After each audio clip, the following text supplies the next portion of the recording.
Thanks for what you do with your podcast and all the rest. You're doing a great job. Hope everybody keeps tuning in. You get a lot of good info, a lot of insights, understandings of how to get strong, how to stay strong, how to use your strength. You do a great job, dude. You make things better than they are in real life, I think. If you don't follow Massenomics, y'all do it. Social media, website, everything. Massenomics.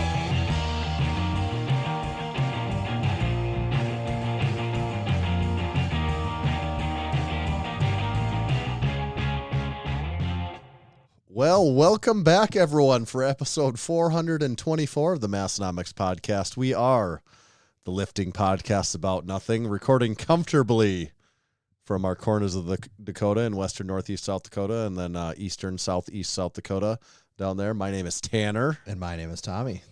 Tommy, should we get this 1,000-pound gorilla out of the room right now? I mean, there's something everyone is expecting right now, and I just don't want to... It's been a while. Truer words have never been said.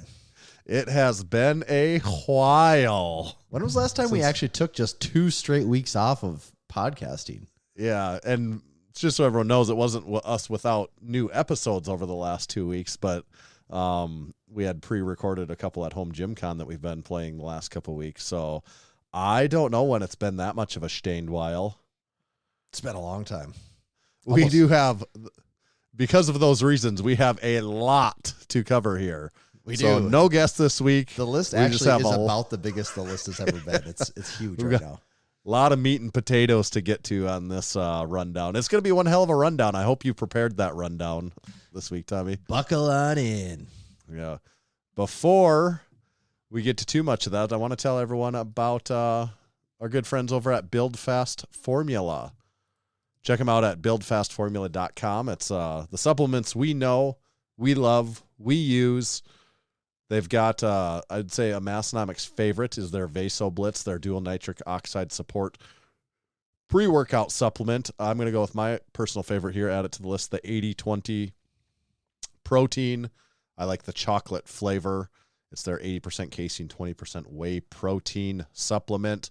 They also have their Full Blitz, which is their fully loaded caffeinated pre-workout formula.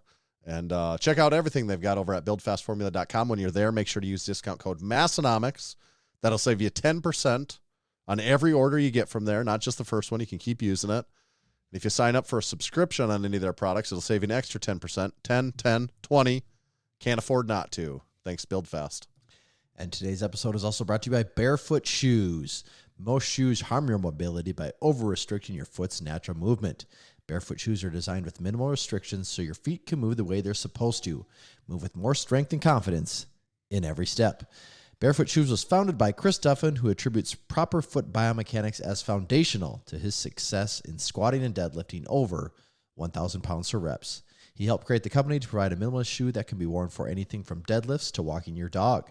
Go to www.barefoot.store to check out the best minimalist shoes available. And while you're there, make sure to use code Massenomics to save 10% on your next order. That's barefoot.store, code Massenomics, save you 10%. Thank you, Barefoot Shoes. Well, after a couple of weeks of coming to everyone's ears in a less, I would say a subpar audio video presentation compared to what the Massenomics faithful are used to, this week we got it back and better than ever, baby. Yep. So we're back.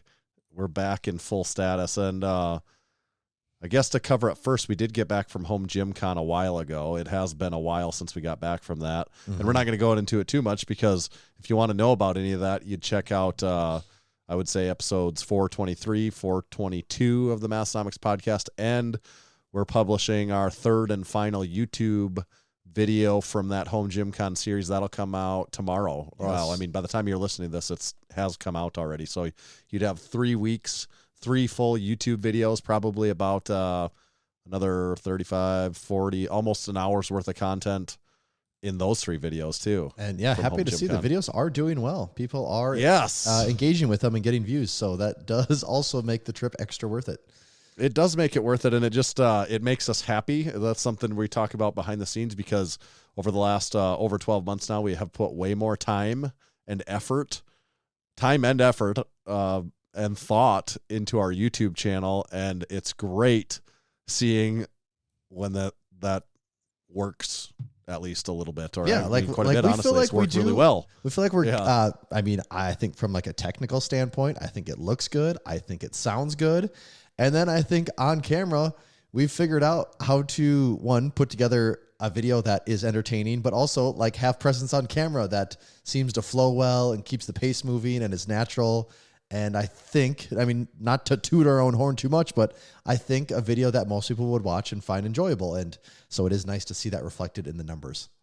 Yeah, and I'm not I'm not saying this for the sake of comparison, for comparison's sake, but there again, behind the scenes, we do compare ourselves to other people that do similar things because, of course, we do. Like, it's not a contest, but we want to be measuring up with our products so that hopefully it works and people like it. And there was a lot of content to come out of Home Gym Con from a lot of different content creators.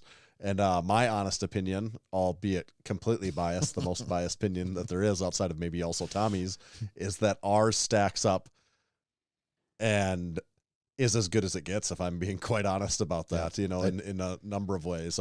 That's my opinion. Right up there with what you'd say is the best of them. I think we're right up there. Yeah. Yes. So I'm happy to see that, like that makes me that makes the trip feel, just does make it feel worth it. Like you said. Mm-hmm. I'm trying to think if there's anything just behind the scenes since Home Gym Con, that you Con, wouldn't have seen and heard from us. That we haven't. It honestly feels like it's been years ago since we were there. Yeah, I almost have trouble remembering, but probably everything relevant has been discussed at this point, I suppose.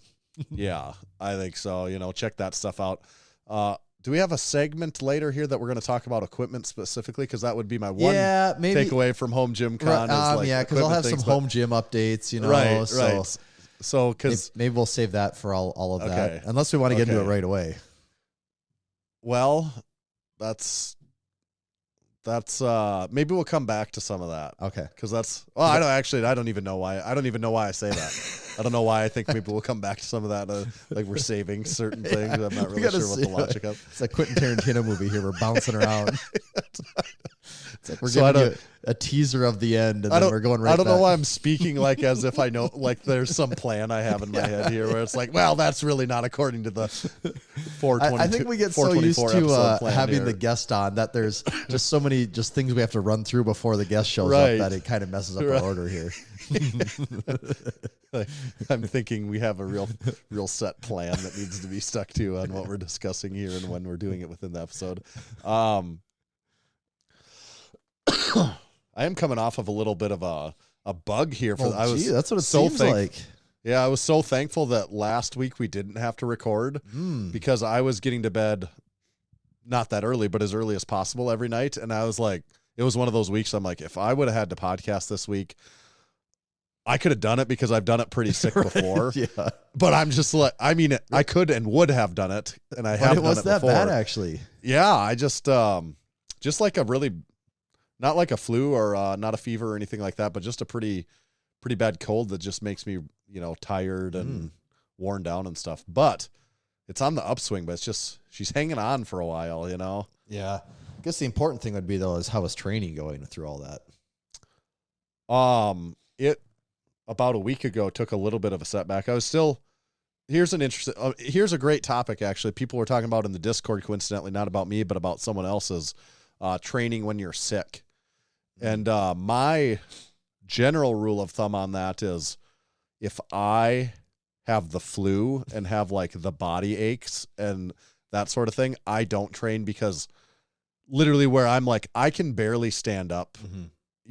So I'm not going to go to the gym and try to deadlift 600 pounds because anything like you're not like my body, I just literally can't even do it. Like I just, like you're so physically weak when you kind of have that like fever, chills, flu sort of sickness. But when I have a head cold, my lifting does not typically suffer that much. Like I feel the best I feel during the day when I have like a cold is while I'm lifting, honestly.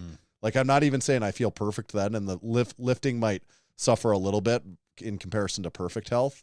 But it's kind of actually when like going to the gym and training when I have that actually I think makes me feel a little bit better. Yeah. That night I am even more tired. Mm-hmm. You know, like it does like wear me down, and I require rest from that, like probably extra rest. But the actual training, like it clears me up a little bit. I think it helps me, and I don't know why that is, but I do have that feeling. So yeah. Yeah, I would agree with that too. Like if I'm actually like, okay, so people also have to understand that when you live in the upper Midwest and you have kids, you're kind of just sort of sick for what seems like 6 months in a way. Yes. And so yeah, like if that was really the case, like the number you of would just not train for the number of days November every other through- week you'd stop training. Right, the number of days November through March that don't feel 90% is the majority of them. But yeah, if I'm really truly sick, same thing. Like actually sick. I mean, I can't do anything. Like I'm actually just. Then it's not even a question. You're like, Yeah, what it's not would I even a do when question. I'm in And the also, gym? if I'm You ever know? actually that sick, it's like, okay, it usually lasts a couple days. And right. There's never a So time you might where miss like a day. well, and you even might that, just, there's like, never a time where I change just the can't days. push training Right. a day or You two, just delay change- it, and then Exactly. and then catch up to it on the other side. Like that's never a deal. But yeah, not feeling the best. Yeah, there's lots of days where you just kind of have a head cold, whatever. You just get in, you start going through the motions, and you're right, you do start feeling better. And I don't know if that's just some blood flow or standing up, moving around, whatever that is. Right. But and it is the same thing though. Once you're done, you're ready to crash. Then you're usually. like, okay, yeah, you're like, okay, now I'm extra, now I'm extra tired. So that's what I've been feeling a little bit. But that being said, my training's been going really well. My ankle is coming around pretty good. It's feeling better all the time. Good. But prior to getting sick, I actually ran 1 mile. Oh. I did I did. Maybe you know, that's I do what got one you mi- sick. It's too much. Well, that could breathing. be, allergic to that running. So I do 1 mile runs on occasion, and I've been in preparation for this summer, just in case anything comes up, and just my conditioning. I just want to feel a little better. So that's as soon as my ankle could take it. Actually, here's the thing. Since I don't get my cardio from basketball anymore, which was huge, I'm realizing in hindsight how much that was helping. Oh yeah. How many calories it was burning, first of all, to keep my body weight down. Like that was what I suspected was happening, is either that or I had like a tapeworm, and it's definitely the basketball, because the tapeworm now has been ruled out. yeah, in hindsight, or in time after removing it by necessity because of being injured, I'm like, yes, that is making the total difference in the calorie expenditure swing, and is like causing the weight to come back just as fast as it went away. So it is and I was only doing it twice a week.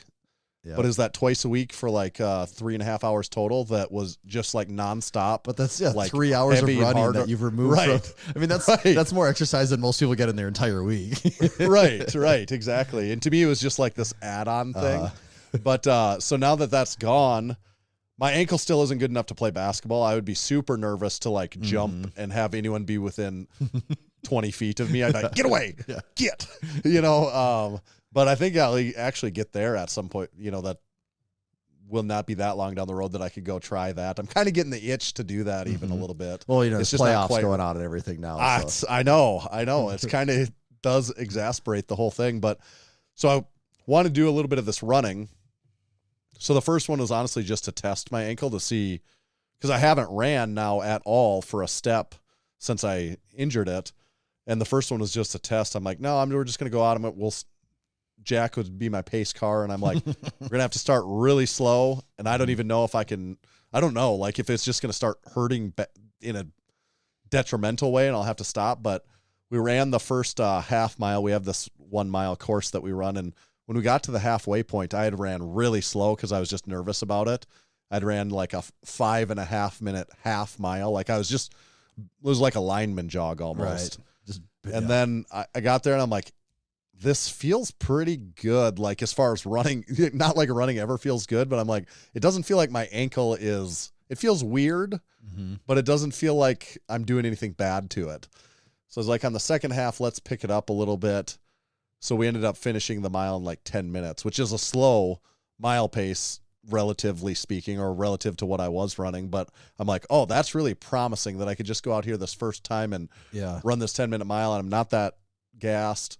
So then we ran the second one, and I ran considerably faster, and we did an 8:45 minute mile pace, and I was tired after that. Like that I could have ran a little bit faster than that, but that was enough I was feeling that I was hurting from that. And since then I got sick, but, and haven't run again, but I'm going to keep implementing that. And then training wise, my training with the ankle not being as much of a factor and other things just feeling decent from kind of some, time off from just not being able to use stuff as much, my ankle hurting and all that crap. I couldn't do things.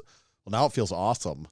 I feel like my lifts feel good. Like I've been doing the elevated deadlifts. Yeah. And that is feeling good. Those look And like it's you've been feeling hitting like some easy. decent weight on those even. Well, it's feeling like easier every week. And even my deadlifts off the floor are feeling easier every week. I've been working on my log press a lot, which is hard for me. And this week, When you say hard for you, like it's always been hard for you, or you're saying in the current state?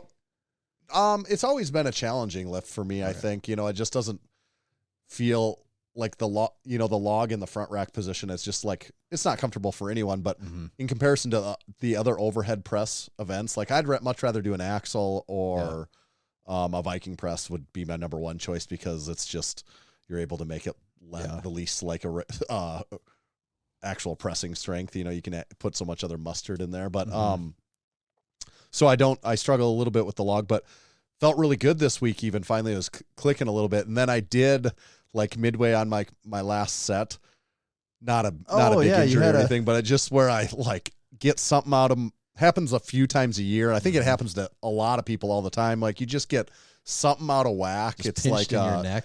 Yeah. So that's like a bad pinch in my neck. And I knew it right away. And I was like, oh God. And I get this exact same spot. And it's probably what people go to a chiropractor for, that go to a chiropractor's. I just don't do that. So for me, I get it. And it takes about a week, and it's feeling quite a bit better, but I feel it right away. Like after my second or third rep, and I was like, oh, it's so annoying because it's like, okay, every time I got to back up the car or just look around. I'm like Mr. Roboto because I can't move my neck the one direction, So my training's going, to make a really, really long story shorter, my training's going pretty well, and I'm feeling some promise about things, and I'm excited about it. My squat, I'm doing slant board still, but I brought the slant down a little bit, and my ankle's holding up to that, progressing a little bit, but I've been doing the safety squat bar, and I do just one top set a week. Yep. I do 4 working sets, and one of them is a top set, like a significantly heavier top set. And I'm doing that just to get like one set of considerably higher intensity. Yep. And then back down sets just to get a little bit of work in. But the back down sets are considerably lighter just because I'm trying to baby my hip and stuff because it's feeling good. So I want to get some intensity. And so I keep just doing like this one intense set followed by, back down stuff that's considerably easier. And that seems to be working. Yeah. Which isn't a bad training progression to have anyways, it's right. So I think I've got something figured out that's working for this week. So I'm sure I'll come back next week and say that everything the is wheels terrible. have fallen off. Yes. Everything is awful and my life is ruined. So how's your training going? Mine's going pretty good too. I had yesterday, it was actually, you had called me seconds after it happened. Yeah. I deadlifted a set of 405 for the first time in like 5 years, and the muscle has not been the problem. It's not been a muscle thing. It's just always been just also I shouldn't say 405, conventional deadlift 405. I was doing trap bar stuff for a while. I did go over 405 all the time. Like that wasn't a deal, but going back to conventional, hitting 405, and it just felt really, really good. Like it was supposed to be an RP 10 day. And I mean, it was probably like a 7. I mean, if you looked at it on video, you'd probably say like it's even less than that even. Yeah. So it makes me feel promise there. Like my back, muscle wise, my back doesn't even feel like I did anything. Actually, nothing feels like I did anything yesterday. I just feel 100% fine. Where I get my little bit of back, it's like the most tiniest little something, but like that should go away in a day or two. So I'm like, okay, I think I'm all good. And then I have some RP 10 squats and bench later this week, which has got me pretty excited to see where those go. So yes, my lifts are also going quite well at the moment. So I'm happy with that. Must be the garage gym effect. I think so, dude. I'm telling you, when you're in like between that 60. Let's just say it's been perfect. Like the last week has been. I was gonna say, let's like just say when you're absolutely between perfect. like 69 and 75 in that garage. Yeah, Oh man. yeah. And you open the door, the sun's out, there's just a gentle breeze. Doesn't get much better. You get hot, you step outside, the breeze cools you right down, you're back in the it's amazing. It's the perfect time to be lifting in a gym right now. Yeah. It literally has been like perfect out. Like the perfect It has been. I just like I know this won't last super long because it's mid-May right now, but man, while it's here, it's good. So that's good. We both of our training is going well. It'd be interesting if anything popped up this summer and we were able to, if it was convenient in the right place, you never know. If we didn't have a big travel, and it'd be fun, if there's other people around that we knew. Yeah, that's the big one stuff with the meet. too. You want people you know in a meet. Makes right. So if there was anything like that, nothing's immediately coming to my head, but if there was something like that, you never know. That the two of us could participate in, that would be really fun. At least it's fun to think about. Yeah. That would be cool. Something like that existed. Yeah. But you can about a friend of mine in a competition got it on. Yeah, no, they didn't. We do have another important Massenomics meetup that we have scheduled. Yeah, now we got to on the get this. calendar. Got to get the word out on this one. Yeah, so we have the date even set. It's June 15th, and this is going to be in Watertown, South Dakota. We don't have like a clever crew name for Watertown, do we? Like there's Crew Falls. That's actually a good point. I never thought of that. Yeah. Maybe we'll have to work on that we've got a month. That's a month out from now. We'll think about that one. I mean, not saying we want to hold back for that much longer, but we do have a month. So it's Big Nathan and Big Abby of Build Fast Formula. Speaking of sponsor of the podcast, they're going to be hosting a little garage gym crew lifting session. And I would say it's sort of like a Lift Hard, Live Easy classic meet prep meetup. Very much aligns with that. You wouldn't necessarily have to be competing in the competition to participate. Any supporting member, any Massenomics crew member is allowed and encouraged to join us. And so the plan is about 11 a.m. our time, roughly, of a start time, and not much of a plan beyond that. We're going to train, hang out, lift. We're going to shoot a couple Massenomics YouTube videos. We'll do like a garage gym tour with them there, and a lifting vlog while we're going at it for the training sesh. And I think it'll be pretty fun. Yeah, it's going to be a really fun day. Hopefully we get a few, it's not a huge, this isn't like an elaborate event like maybe Crew Falls was, but it's just a fun training session that's there and available for anyone that wants to participate. Mm-hmm. And for people that have never heard of Watertown, it is actually the halfway distance between Aberdeen and Sioux Falls. Yeah. So it works out great for pretty much everyone on the east side of the state here. It's within easy striking distance.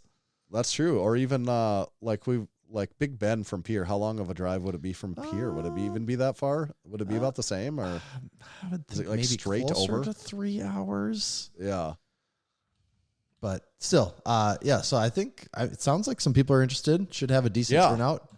I think so.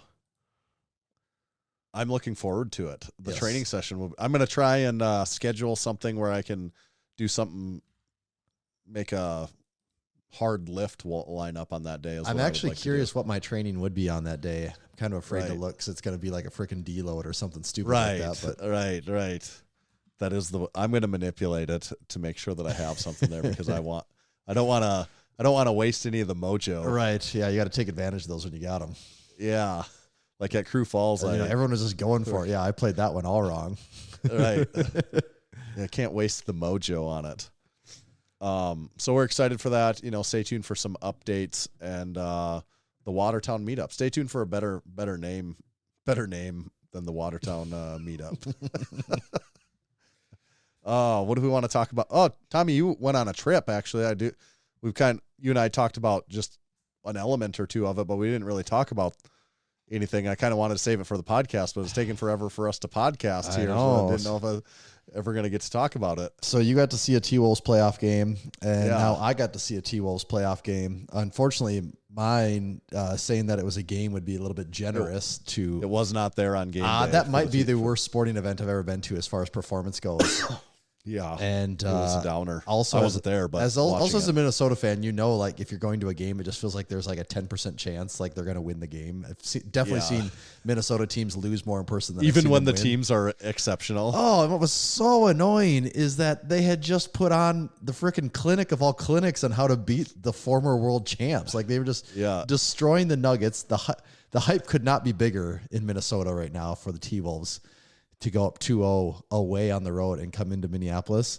And you go in, man, and you're right. It is just I bet the place was rocking. Oh, it was a Friday night. We're out across the street from the Target. So they play at the Target Center. Across the street, all the bars. There's people out on the patios drinking. Yeah. A-Rod's walking by just on the street. People are going nuts. And like it's just, everything was crazy. So people were just ready to go. It was a party. We got there pretty early. We're having beers. We're having fun.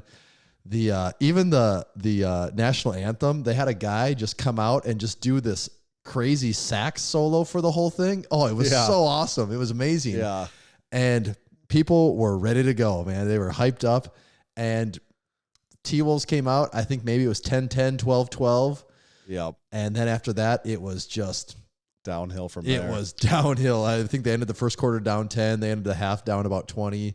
Ended the game down about 30. And man, it was disappointing. It was. Yeah. I mean, you were just out of it. Like you were out of it. But when the third quarter started, and within the first couple of minutes, you're like, "Yep, this is not changing at all." You knew it was over then, and it. So that was a downer. I mean, it was still a ton of fun to go to. Right. See the whole thing. They had there's cool. They have lots of people that are historic figures as far as Minnesota sports go, between Twins players and Vikings players, and Metro Boomin, the music producer, was there. Like there was all types of stuff going on. Yeah, that's why I was, because there was a lot of cool, interesting people there when I was there. So I was curious to hear who was at the game. At one point they introduced Justin Morneau and Joe Mauer. Okay, yeah, that was cool. They were there, and then a little bit later it was Metro Boomin. No clue why Metro Boomin was at the game. I don't know why. So that was cool. And then Grant, I actually told you this one. Grant on the OK podcast, always, he's a big South Carolina women's basketball fan, and he always talks about Raven Crockpot Johnson. Well, of course, Raven Crockpot Johnson is at. I have no idea why she was at the game, but she was there too. I don't know if she plays for the Lynx. Maybe she. I wondered if she got drafted by them recently here. I don't know. I'm trying to see, because that is a good. Yeah, I don't know. But so she was there, and of course A-Rod's there. He's always at the games. I'm trying to think if there was Kyle Rudolph, former Minnesota very historic tight end for the Vikings. He was there. So yeah, it was all awesome. It was all great, except they played like absolute shit. And so that really puts a damper on it. But it was still a good time. Man, dude, the Naz Reid thing is just like, I love it. Dude, when you're pulling into the city even on, they got all of these old historic buildings that have been converted into condos and things like that. Yeah. And there's just like Naz Reid flags hanging from people's balconies. There's Naz Reid billboards up everywhere. Yeah. Did you see the tattoo shop was giving Naz Reid tattoos? Jack was like, we should have went. They were giving $20 Naz Reid tattoos because we're big. So for anyone that doesn't know, like whether you're a sports fan or not, I think that there's an interesting thing going on here. Naz Reid is the Minnesota Timberwolves' sixth man. So he's not even a starter, but he did win sixth man of the year. So he's, it's like the award for the best bench player in the NBA. He won it, and deservingly so. But the T-Wolves fans, everyone loves him. Like in a weird way, even more than their superstars that they have on the team. Like Naz Reid isn't a superstar, but everyone goes absolutely nuts for this guy. Like the city is electric of Naz Reid, and he's like all these nicknames, and it's like everyone in the stands has Naz Reid signs. Like everywhere you go, it's like 2 words for you, Naz Reid, or it's like everywhere. It's like Naz Reid for president everywhere you look. And I really like. There's all these nicknames, and I always really like the Wizard of Naz. I keep calling him the Wizard of Naz. And then it's like when Jack and I are watching the game, sometimes we're doing it like he'll be in the basement and I'll be upstairs. And anytime Naz Reid does anything, like we're both going nuts and texting each other about Naz Reid, and so it's like there's this whole Naz Reid thing. There's a whole Naz Reid culture, so it's awesome, and you can notice it immediately when you're in. And the second he comes in, the crowd goes nuts too. Like people go nuts for it. They love it. Yeah. Other takeaways from the game. I probably haven't been at a pro sporting event in person where they boo the refs that much. They were getting called out a lot in that game.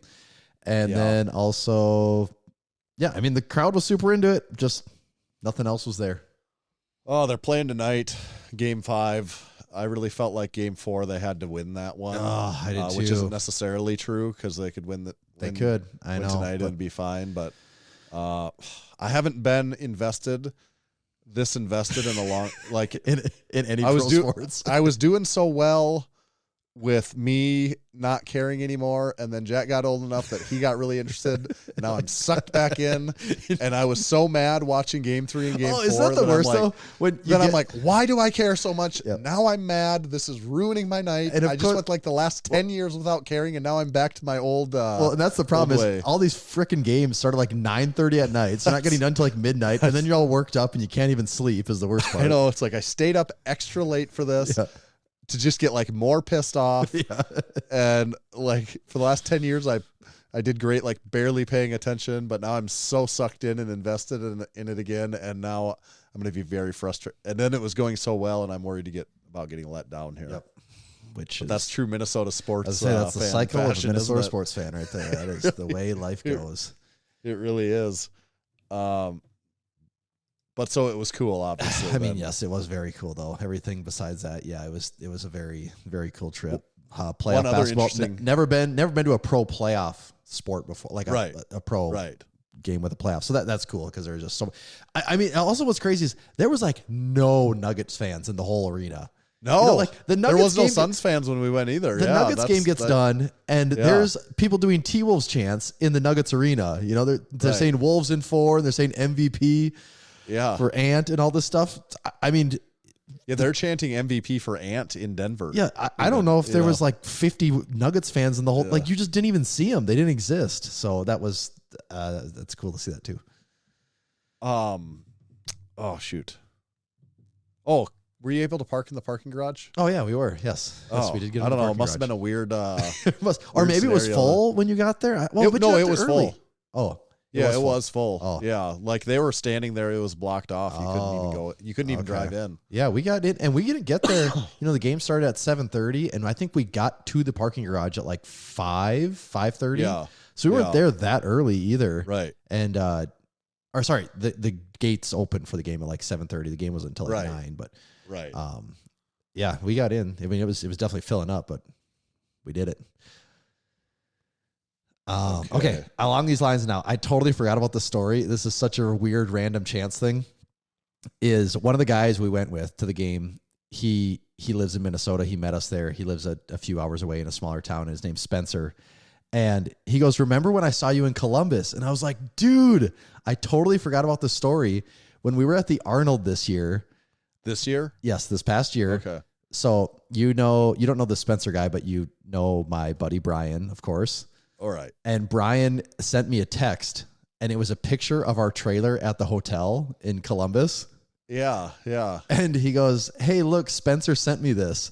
So our buddy Spencer was randomly in Columbus that weekend of the Arnold, went to the Embassy Suites, saw our trailer, recognized the logo, took a picture, didn't send it to me for whatever reason, but sent it to our buddy Brian, and just randomly saw our thing there, and he'd never followed up and asked at the time what was going on. And then probably even the funnier part about that is he was at the wrong Embassy Suites. So he went to Columbus. He only saw it because he went to the wrong went to the wrong Embassy Suites, saw our trailer, and I totally forgot that story even happened until he brought it up this weekend. And I'm like, yes, you did accidentally see our trailer. That is really, really funny. That at the What Arnold. are the odds? Yeah. Small world, huh? It kind of is, actually, yeah. The one other thing, that's what I was going to mention about it too, is you mentioned Kyle Rudolph was in attendance, former Pro Bowl tight end for the Minnesota Vikings. Yeah, for like and 10 years, played a long time. Now a member of the Tampa Bay Buccaneers.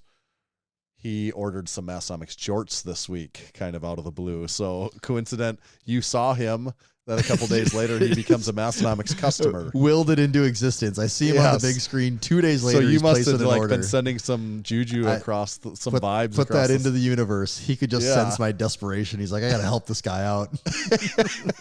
Isn't that an odd thing to see though? That It actually Kyle Rudolph is. has been like you've never seen him before ever. When you see him, and then he's a Massenomics customer a few days later. Yeah, that is kind of wild. Also, what's wild too is like you can go, and maybe it's just because we're talking like, I mean, relatively small town Midwest in the scheme of things, but like the fact that you can go to a playoff Timberwolves game and run into multiple people that you know at the game, at the bars. I mean, it happens. Like we ran into several people that we know, and it's just like, this is just what you expect when you come to a place like this. But it's funny. It's Minneapolis. It's not a. Well, and both the people we saw, like the one person, they lived in Minnesota, but the they're same like, thing happened to us when I was there just prior. You too. do. You just always run into people you know. Like you can go to this stuff, and you can. It'd be weirder if you went and saw someone and didn't see anyone you knew. Like that would be the more odd scenario. Yeah. You know what wouldn't be weird? Heading over to the Strength Co. The Strength.co is the website, and it wouldn't be weird to purchase some of their Made in America, black E-coated, durable, rugged, smooth, easy to grip plates, Olympic barbell plates. They are I'm going to go ahead and say they are the best Olympic iron barbell plates in the game. You can't get anything better. And they're also a value buy. You know, the Grant and team have managed to figure out a way to make shipping extremely affordable on these plates, which brings the total gross cost to you to be something that's extremely affordable. You can look at like the dollar per pound on a pair of 45s, and it pencils out, put pen to paper, it pencils out as something where there's extremely good value, but I think they could be 50% more expensive and still worth it. So you really, what I'm trying to say is you can't afford not to buy some. So check it out at thestrength.co. And this episode is also brought to you by Texas Power Bars. And in case you were worried, no, it's still going on. The $50 off sale is still trucking over at Texas Power Bars. So if you have a home gym, a garage gym, a basement gym of your own, and you want to get one of these classic, legendary bars in your gym, head on over to TexasPowerBars.com. You can get your hands on the brand new 29 millimeter Texas Power Bar. You could check out a deadlift bar, maybe a Cerakote option even if you want some color, a little pop of color in your gym. Maybe you're getting ready for a meet that's using a squat bar and you want to train on the stuff that's at the meet. Well, you can get a Texas squat bar while you're at it too. All of these bars are now selling for about $50 off, depending on the bar you choose, which is a pretty substantial savings on some of these bars. So head on over to TexasPowerBars.com and buy yourself one of their legendary bars. Thank you, Texas Power Bars. Maybe we should pop in a note about World's Strongest Man. Oh, yeah. A little bit since Actually, that wrapped I'm really up, thirsty. Are you thirsty? Oh, God. I thought you'd never ask. I mean, I just forgot about it, but what do you got over there? I have myself a Waterloo lemon lime. Whoa, that's a Nice. fancy can. Yeah. What in the hell? And it's in a drink spotter light here. It's a Good and Gather sparkling purified water in a recyclable aluminum bottle. Wow. It's been purified by reverse osmosis with added electrolytes and minerals for taste. That's damn near sounds performance enhancing. I hope nobody tests me after this. I'll tell you that much. I'm curious to see. Oh, if I get it can bust open? into this thing without Have to get one of smashing those it. pickle jar opener things. Call in the experts. Okay, let's give it a taste.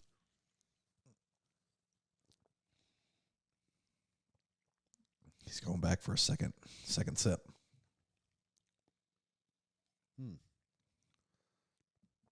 Yeah. It's a plain sparkling water. It almost. Oh, it's it does actually not definitely- flavored? No, it's not flavored. Oh, But okay. it's not flavored, but it does have a something to it almost. I don't know if it's just the bubbles, but it does hit just a little bit different. How's yours? It's good. I mean, it's lemon lime. It's as good as any lemon lime, I'd say. It's an easy 4. Yeah. Okay. Yeah. So World's Strongest Man did wrap up. And by the time you're hearing this, obviously it's old news. We're recording this later than we normally would be because of our time off. But did just want to note a couple of things. If you don't know, then now you know. Spoiler alert. Tom Stoltman won. It was his third World's Strongest Man title. He won back-to-back a few years ago, and now he got his third this year. Mitchell Hooper got second place. And then third place was Big Evan Singleton, former guest of the Massenomics podcast. So it was cool to see Evan get up there on the podium for the first time. That's one of my number one takeaways. Obviously, World's Strongest Man is stupid and still doesn't, like, you don't technically get to see any of the events because it's all hidden for this show that they're going to put on TV like and it's months still later. been 2 weeks now? Like, how long ago did this happen? Oh, it won't air. It doesn't air until like Christmas. No, I know. Well, Thanksgiving. Haven't they been scooting them more up until like the summer? Haven't they been doing that lately? Maybe they do, but I mean, no matter what, I think it's stupid. It is. It's Because everyone that's interested knows exactly what happened like Yeah. seconds after it happened. You just don't get to actually they've see even it in its entirety. they've even given into that now. Like their Right. official channel even has it. Right. I would say prior to the event, it was a Mitchell Hooper and Tom Stoltman front runner competition. It was even prior to starting. It was probably, it was the odds on favorite for one of those two to win. And Mitchell Hooper might have been the favorite. I don't know. To me, it could have been a coin flip, I think. Mitchell Hooper's just been hotter lately, but Tom Stoltman is historically really good at World's Strongest Man specifically. So it could have been a coin flip, in my opinion. And probably the X factor is that Mitchell Hooper, on his first event of the finals, on the frame carry, tore his hand up quite terribly, and it negatively affected almost every event after that. But that happens to someone almost every year, doesn't it? That's what I was going to say. Like that is Part of the sport. probably cost, I don't know if that didn't happen, if he would have won or got second. If it didn't happen, he either would have won or got second. It happened, he got second. But like at the elite level of strongman, it's basically the reason any of the good ones lose, the good guys, the favorite guys lose, is because they get injured. Like when Thor's at his best, he only loses when he gets injured. Like Brian Shaw would have kept winning in perpetuity in theory. It's just that he gets to the point where he just gets injured all the time, and then he's can't do it anymore. So that's kind of, I mean, you could is say like that same the name thing of the game. potentially about like that Mateus too. Like Yes. he's had the injury bug for several years now, and when he's healthy, he's right up there with the best of them. Yes. Like Big Z in the day, when he was winning all the time. Well, didn't Then he he have has one back year where he problems ripped and his he- hand on a frame carry like right away too? Yeah. I mean, that exact problem is not uncommon too, but it's my point is, it's just like the injury thing is what starts eventually these people that are winners at the highest level in strongman, this sport. It is injury that brings them down. Like it is undefeated almost. I mean, isn't like just a crazy thing though? Like, look at what they're doing. Like they are at Right. the actual limit here, Right. so it makes sense that injury is going to be a common thing. Yes. It's like almost like world's strongest, healthiest man. Like that's kind of what it comes Just down to. a lot of outlast them times. all. Right. Well, and I was trying to find the points total. Yeah, Tom Stoltman, I think, ended up winning by. It was I a would guess decent maybe amount, like I thought, wasn't six it? or so. Yeah. It It going into the final day, it wasn't a lock still. Like there, Mitch Hooper had a couple good events there, but the final event was Stones, so he kind of has that ace in the hole the whole time. It's nice when the last event is as certain of anyone going to win any event is having that event as the last event.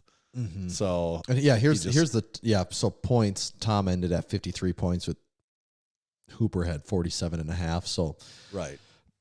I mean, he had that. But then when you look at third, Evan with 36 points. Is it Matthew Ragg? Is that how you say his name? Yeah. He has 35.5. So that was only a half-point difference. And then this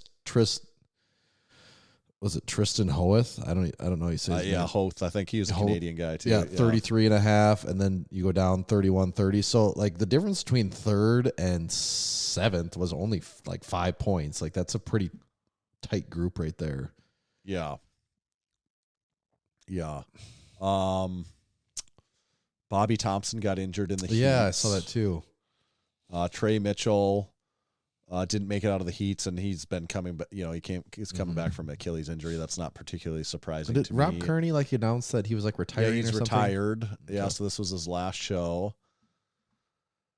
The other comment I made in the Discord is, Tom Stoltman has now won 3 of these World's Strongest Man titles, which is getting to be pretty, that's getting to be in the kind of lead of the elite company. Yeah.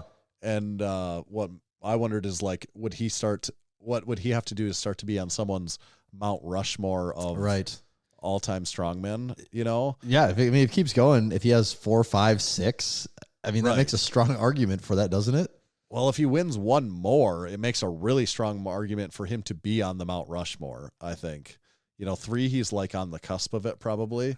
But people don't really talk about him quite like that. I feel like everyone's like, oh, he's huge, he's a freak. I think it's he's really strong, he's the best at stones. I think it's that marketability. He doesn't have that Right. same, he's not in movies, he's not doing stuff like some of these other guys did. Right. Where these other guys definitely did have that larger than life personality. And that obviously has nothing to do with his performance, but I think that is what has that carryover and just gives him that huge appeal where people start thinking of, because if he was the trash talking, just had this, if he was on TV doing all this stuff, people would be like, oh, he's this unstoppable, but instead he's just kind of this guy that shows up putting with his head down and doing work. Right. The other comment that people make, and which this is valid, is that he really shows up for World's Strongest Man. You can tell his training for the year revolves around him doing well at World's Strongest Man.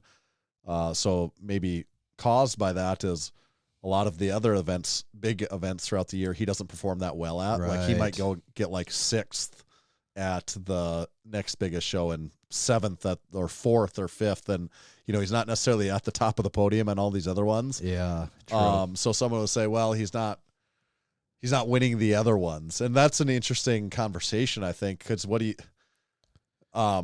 comment I made is if I compared it to an NFL season, and you're like, you didn't really have the best regular only won season. 9 games, you snuck into the playoffs, but you won the Super Bowl. At the end of the year, no one or cares. in following years, nobody cares about that. You won the Super Bowl. That's all people remember.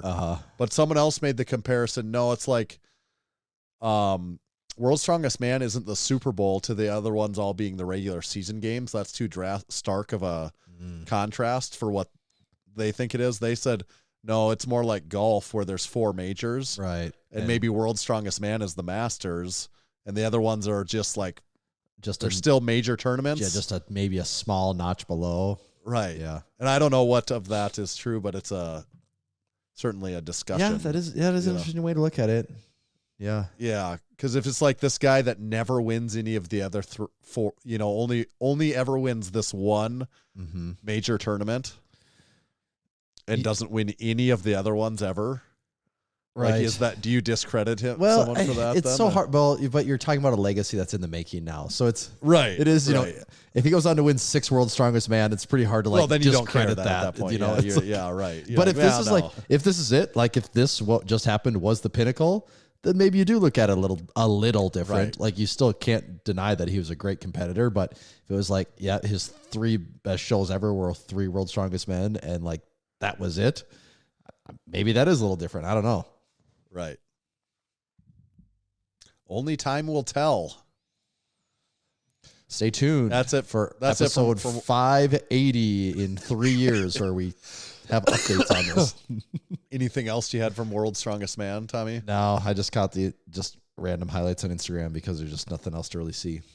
Overall, I think it's very stupid how they continue to do it. Not that I know how to run. Not that I know how to do it in this day and perfectly age correct, with the number of things that you can do for streaming and just live. I think setups. you basically need to get to at least a semi-live stream. Mostly live. Everything is live. I mean, every basketball and football game around the country is broadcast live. There's no reason that they don't have the budget and they can't pull this one off. What do we got? You got several topics in here. I got a lot of just random things here. One. So I do this thing. All right. I went to my college, or where I went to secondary education. I went to a tech school in Alexandria, Minnesota. It's called Alec Tech. That's where I went for graphic design. 2-year I didn't school. even know that's what the name of that is. Oh yeah, I mean Alexandria Technical College, but yeah, Alec Tech. Okay. And so that's where I go to school, 2 years. And now the last few years I've been on their advisory board. So every year in the spring I go up and they have like a portfolio day for the second year students where you review their portfolios and, you know, they present them to you and you give them advice and feedback. And for the most part, they're kind of done for the year. They're like a week from graduating. So they're not actually, I don't think, listening to any of your feedback because they're like, screw it. Yeah. No, I'm not changing any of this. But you still go and you try and help. And it is fun to just see what people are cranking. Because sometimes you're like, wow, I'm really impressed with the quality of work you're doing. Like, this is some really impressive stuff. And other people, not so much. But sometimes you're like, oh, you suck. you need like 10 more years of school here. No, so it's always fun to go do, just see what's going on. But every year I get a little older. You know, I graduated from there in 2000. And they keep staying the same age. Yes, they do. I graduated from there in 2009, which now when I think back, I'm like, damn, that's a long time ago. And then they'll be like talking to someone else. Like, I'm just doing the math in my head. I'm like, God, it's 2024 right now. That's like 15 years ago. That would mean in 2009 that someone would that graduate in like 94. I'm like, and that would be ancient to me. you would have been like, holy shit, old man. And then I'm like, oh, I graduated in 2009. I'm like, God, is that really that long ago? And then I'm talking to someone else that's there and like, oh, I graduated in 2004. And I'm like, oh, that's so old. Yeah. It's like 5 years older than me, you know? Right. So it's just funny how time, you know, you reflect back on that. Reference. But so you always get a wide variety of people with skills and, you know, some people gravitate more towards illustration and painting, things like that. Some people are more towards just design, layout, websites. Just, everyone has their different thing that they're into. And one of the portfolios was very interesting. The guy had a lot of illustration, paint heavy pieces, and it was a very unique style. And one of the other advisors made the comment. They're like, you know, your art kind of reminds, because he had some stuff with like some type and things going on. She goes, it kind of reminds me of like those really baggy jeans from Jinko jeans. I'm like, Jinkos? And she goes, yeah. It kind of reminds me of that. And I go, well, okay. I actually kind of do get what you're saying. I said, but you know what? You know what? I think it also kind of reminds me of, we're saying this to this kid. Yeah. I go, your art kind of reminds me of a Limp Bizkit album cover. I go, you know Limp Bizkit? He's like, no. Like, what? And a girl, so because they were presenting it in like small groups here. What? Wait a second. So just to make sure I understand, this is like a 20-year-old. I'm guessing he was about 20-ish. That's, you know, like, maybe a couple years older. Yeah, and, artistic. I mean, if I had to like pick this guy for something, I'd be like, dude, you're probably still into Limp Bizkit and Linkin Park if I had to pick. And I go, okay, I'm like probably dating myself a little here, but do you know Limp Bizkit? And he's like, no. And one of his classmates, I would never even think to ask if someone knew who Limp Bizkit. I would just assume that everyone would know who that is. I thought I was sounding so dumb, like asking him, like, do you know who they are? Because of course everyone knows that. Right. But one of his classmates, one of the girls, she was sitting back behind the advisor and she goes, it's just one of those days. She says that. And I'm like, okay, thank you. Like so I don't sound like a total idiot. Someone in here knows, but he's like, no, don't know what you're talking about.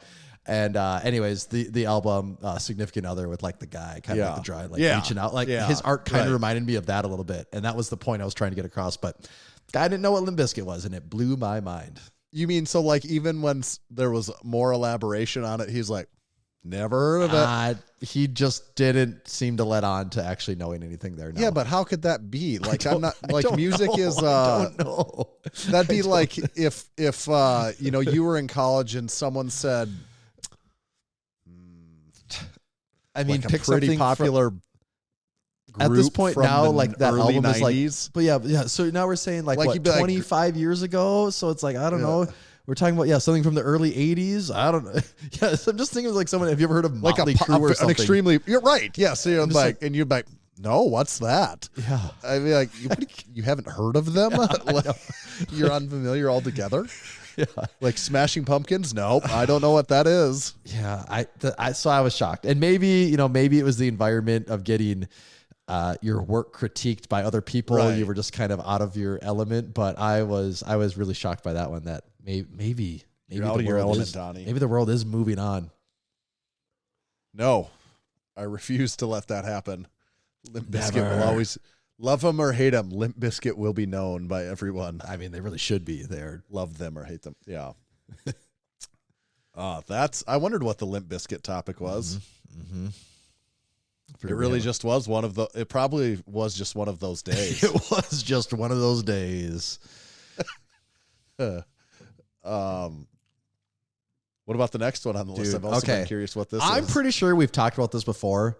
The business model and the numbers of Planet Fitness. And we probably have talked about this before. I know what this is now. I did see this going on. Yeah, but okay.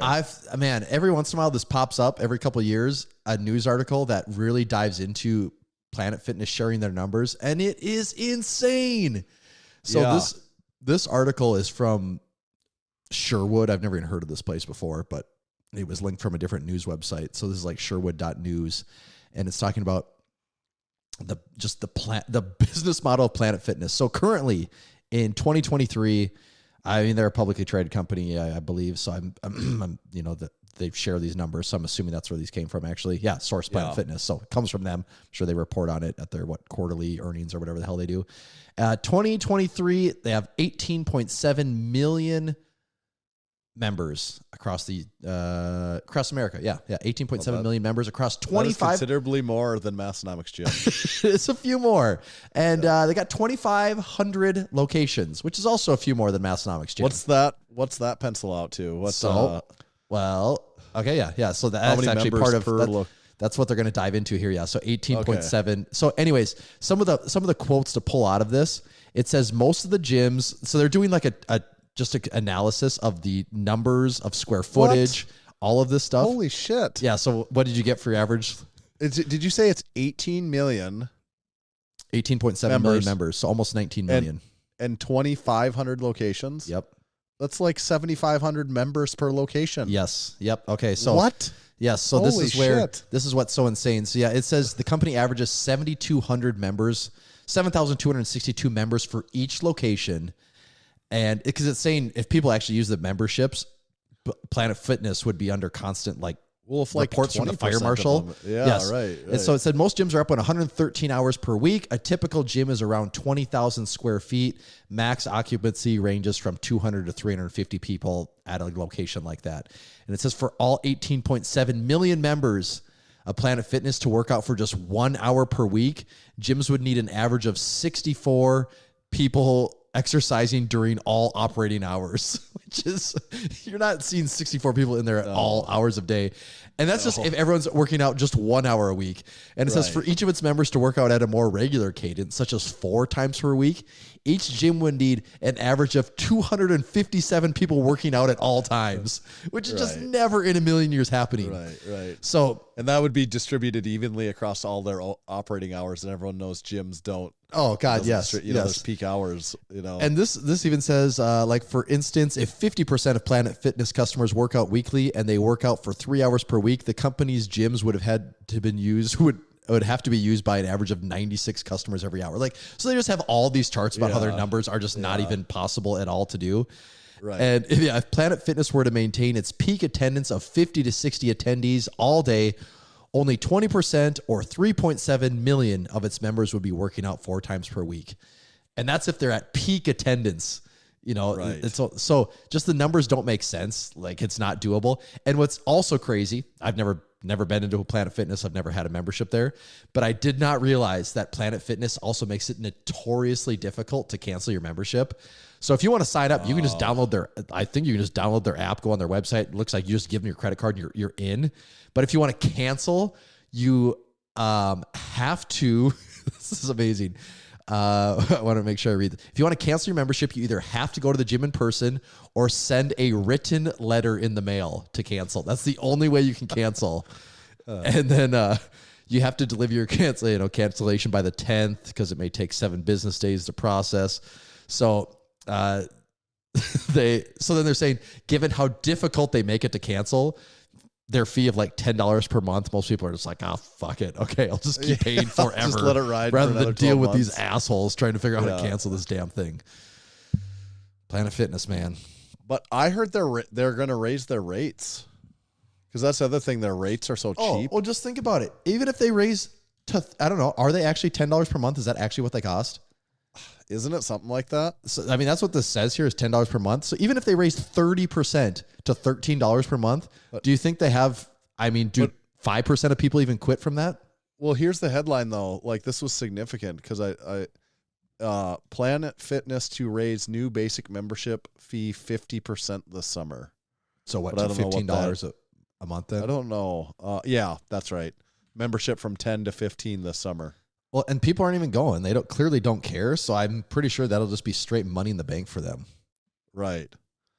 Wow. Yeah. This says, raising it for the first time in 26 years. That's pretty impressive that they've actually managed to hang on to that for that long. But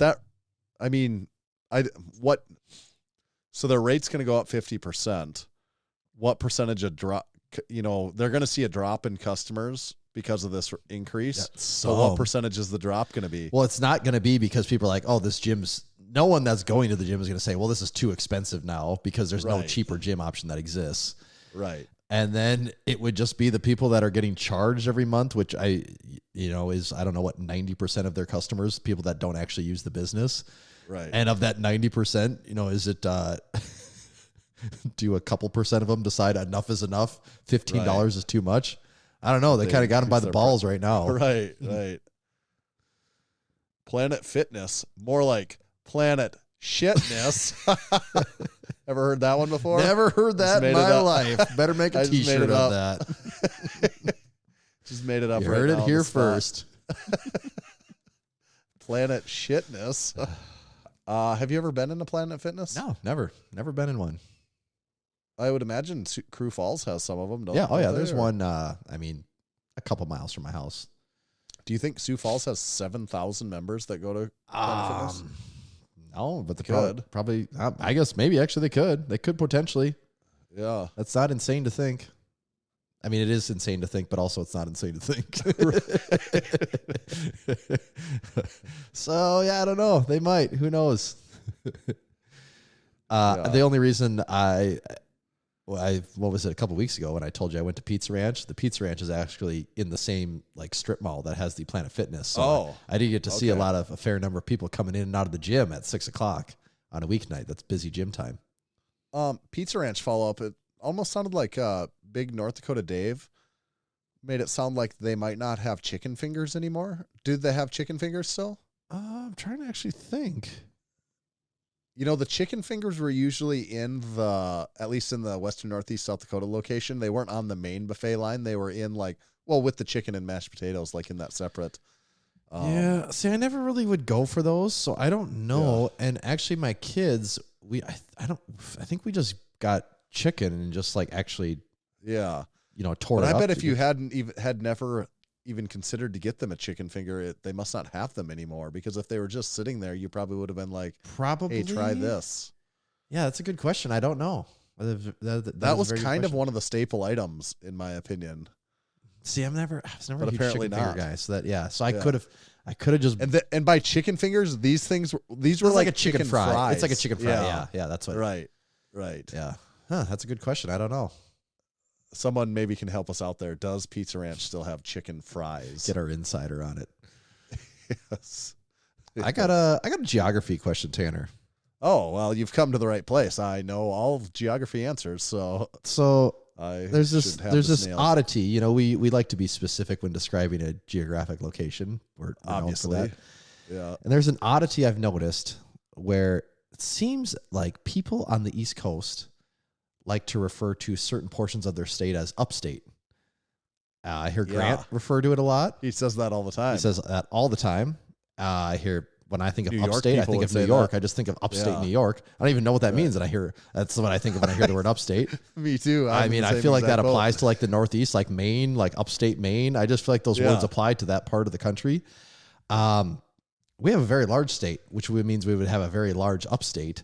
I've never once heard anyone refer to any part of our country as anything upstate ever. Have you? No, and it would be very weird if someone said, "Oh, upstate South Dakota," or like. So what?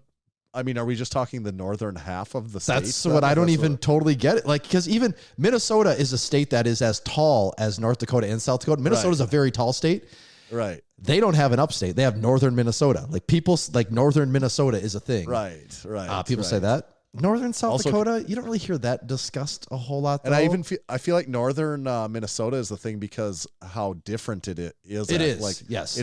you say northern Minnesota because it's like you have a picture in your head, like of, you're like, talking the like landscape. thick woods, like you are Right, escaping to exactly. the woods and kind of leaving Right. civilization behind. Right. That's why it has a name. That's why it even has that name at all. I think is because it's just so much Lakes, different. in cabins, that way. woods. Right. Yeah, no cities. Right. It's out there, but northern South Dakota is not really a thing. Northern North Dakota is not really a thing. Like very much northeast South Dakota is a thing. Like that is absolutely a thing always. Southeast South Dakota is a thing. Western Yes. South Dakota is a thing.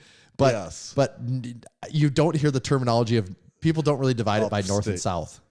No, but definitely nobody says upstate, even if nobody does divide it by north and south, and that's not the way the state is really laid out in any way. So it makes sense. I mean, but the definitely division nobody is says- North and South Dakota, but we don't have a Right. North Well, North Dakota right. and a North South we, Dakota. Like, we divisioned it so much that they became separate states. As a we matter just of formally fact, but- divided it so to stop that Yes. confusion there. But you don't hear that. Like I've never heard anyone say upstate California. They definitely have it. It's Northern California. Right. You would say Northern California, yeah. But not for that matter, I've upstate. never heard of anyone say upstate. It just sounds like an East Coast thing when I That hear must upstate. that must be a fancy East Coaster thing. If you're like a fancy East Coast person, you say upstate.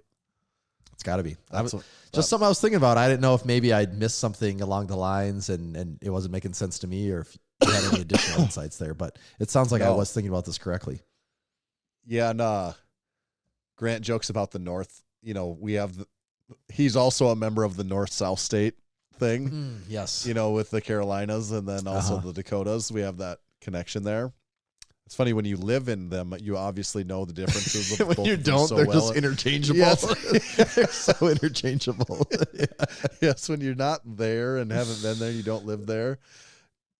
It seems like it's all the same, right? But yes, it is. But on that same topic, though, Virginia and West Virginia, you don't confuse those ones ever.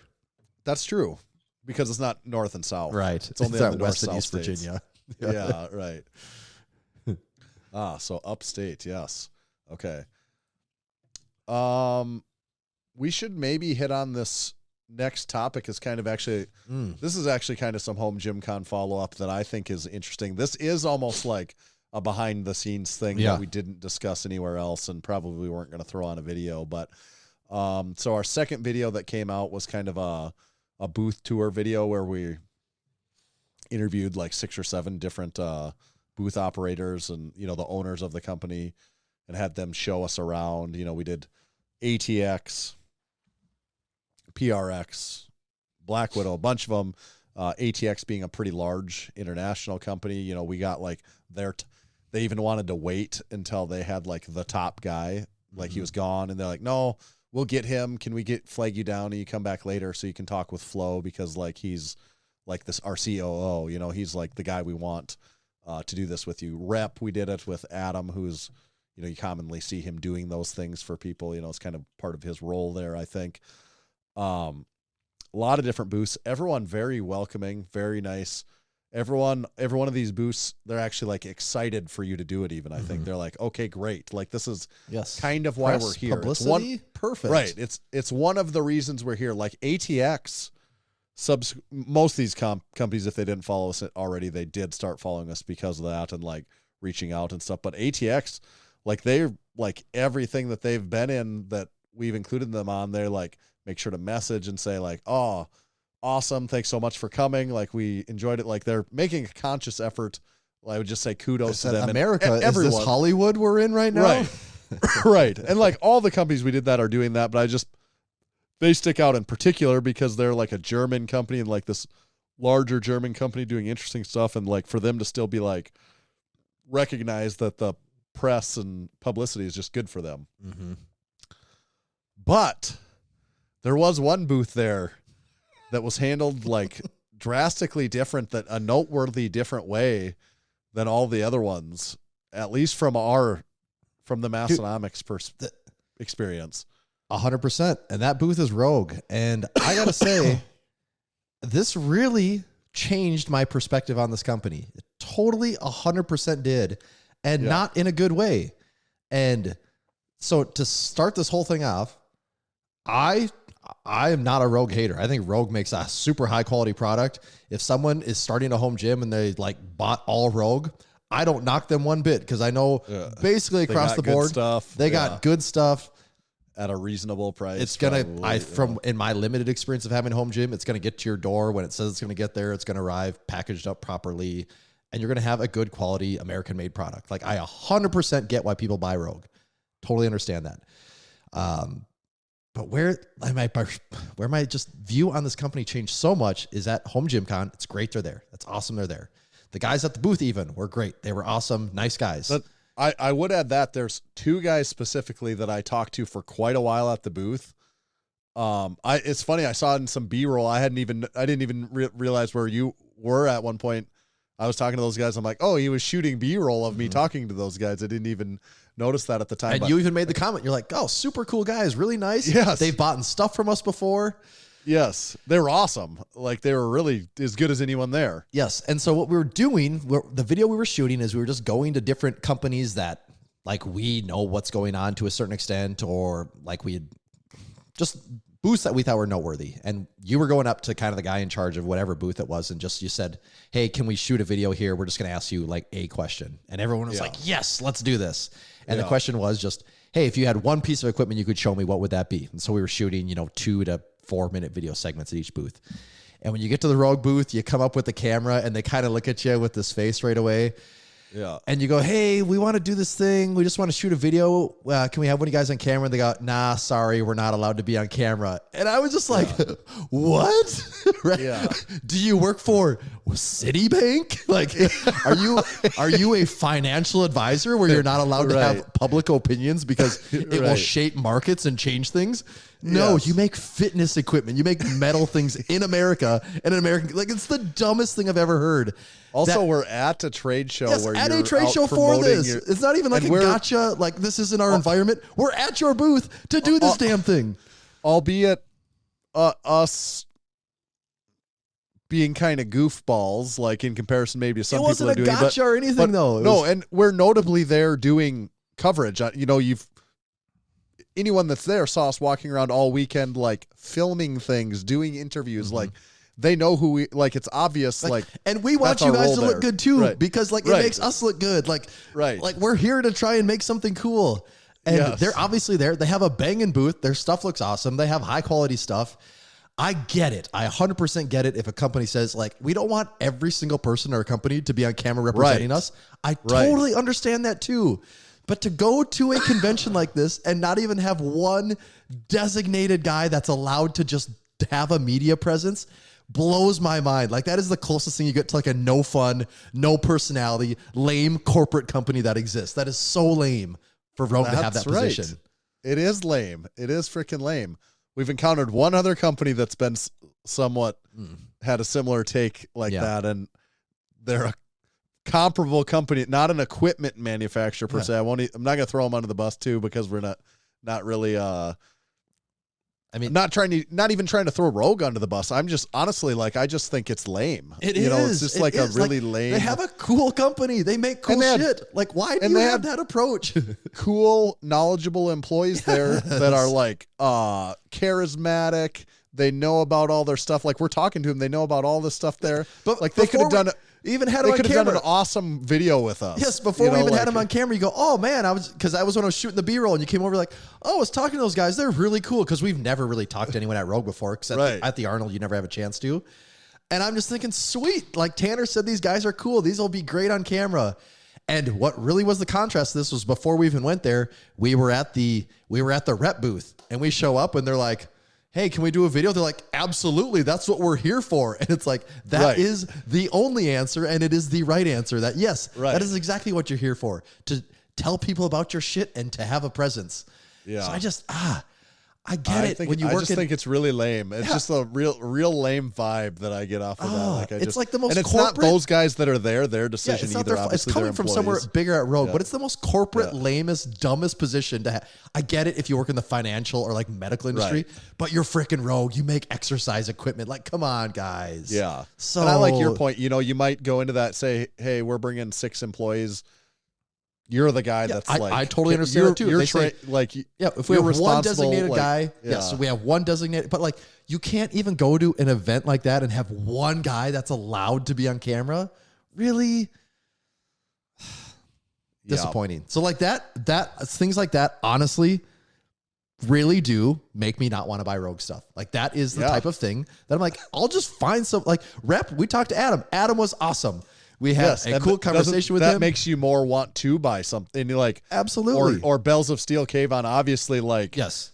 Yeah, I mean, like Bells of Steel, that goes without saying. Like, and I bought like I have more Bells of Steel stuff in my gym than anything, and I bought in all of it, and it's because Kayvon is awesome, and it's just, it's so basically every single company there we had an encounter with. I'd be more inclined to buy something from them after the encounter than I was beforehand. Whether I might have had a good opinion on their company beforehand even, but just like after those positive encounters, you're like, okay, yeah. Well, you told, like, I like you guys. Like, you talked to Steve at Cleva. You said, I'm buying a double deadlift jack. Give me that thing. Right. You talked to Dean at Black Widow. You're like, I will be buying something soon here. Well, that's our like transitioning into the equipment portion of it. So I saw you post something. You have gotten something from a home gym con manufacturer since then. You just posted it this week. You got I bought a barbell anchor from Darko at Darko Lifts. So if you're paying attention to home gym stuff, you probably know who he is. But let me just say what the actual. Oh, seriously? Did you see he ordered from Massenomics this week too? Yes, I did see that. Good DarkoLifting.com. He makes the barbell anchor. It's like this little thing. It kind of looks like an anchor, piece of metal with some plastic on it to protect your barbell that you hang from the top of your rack. So you can put bars for overhead storage, your safety squat bar, Mars bar, whatever. And they look really cool. And so I got to see him in person, got to meet him. And I'm like, yes, you were cool. You have a cool product. I want to buy something from you. Yeah. And so I got the barbell anchor. It showed up yesterday and it looks great. I got it installed and I'm pumped and it's awesome. And that's just one of those things where, I mean, I was planning on buying one anyways, but I knew he was going to be there. So I'm like, I got to see these things in person, see what they're all about. Right. And it's really cool. And so that's one of those things that, yes, I did buy that. You mentioned the Cleva double deadlift jack. I actually have reached out to them.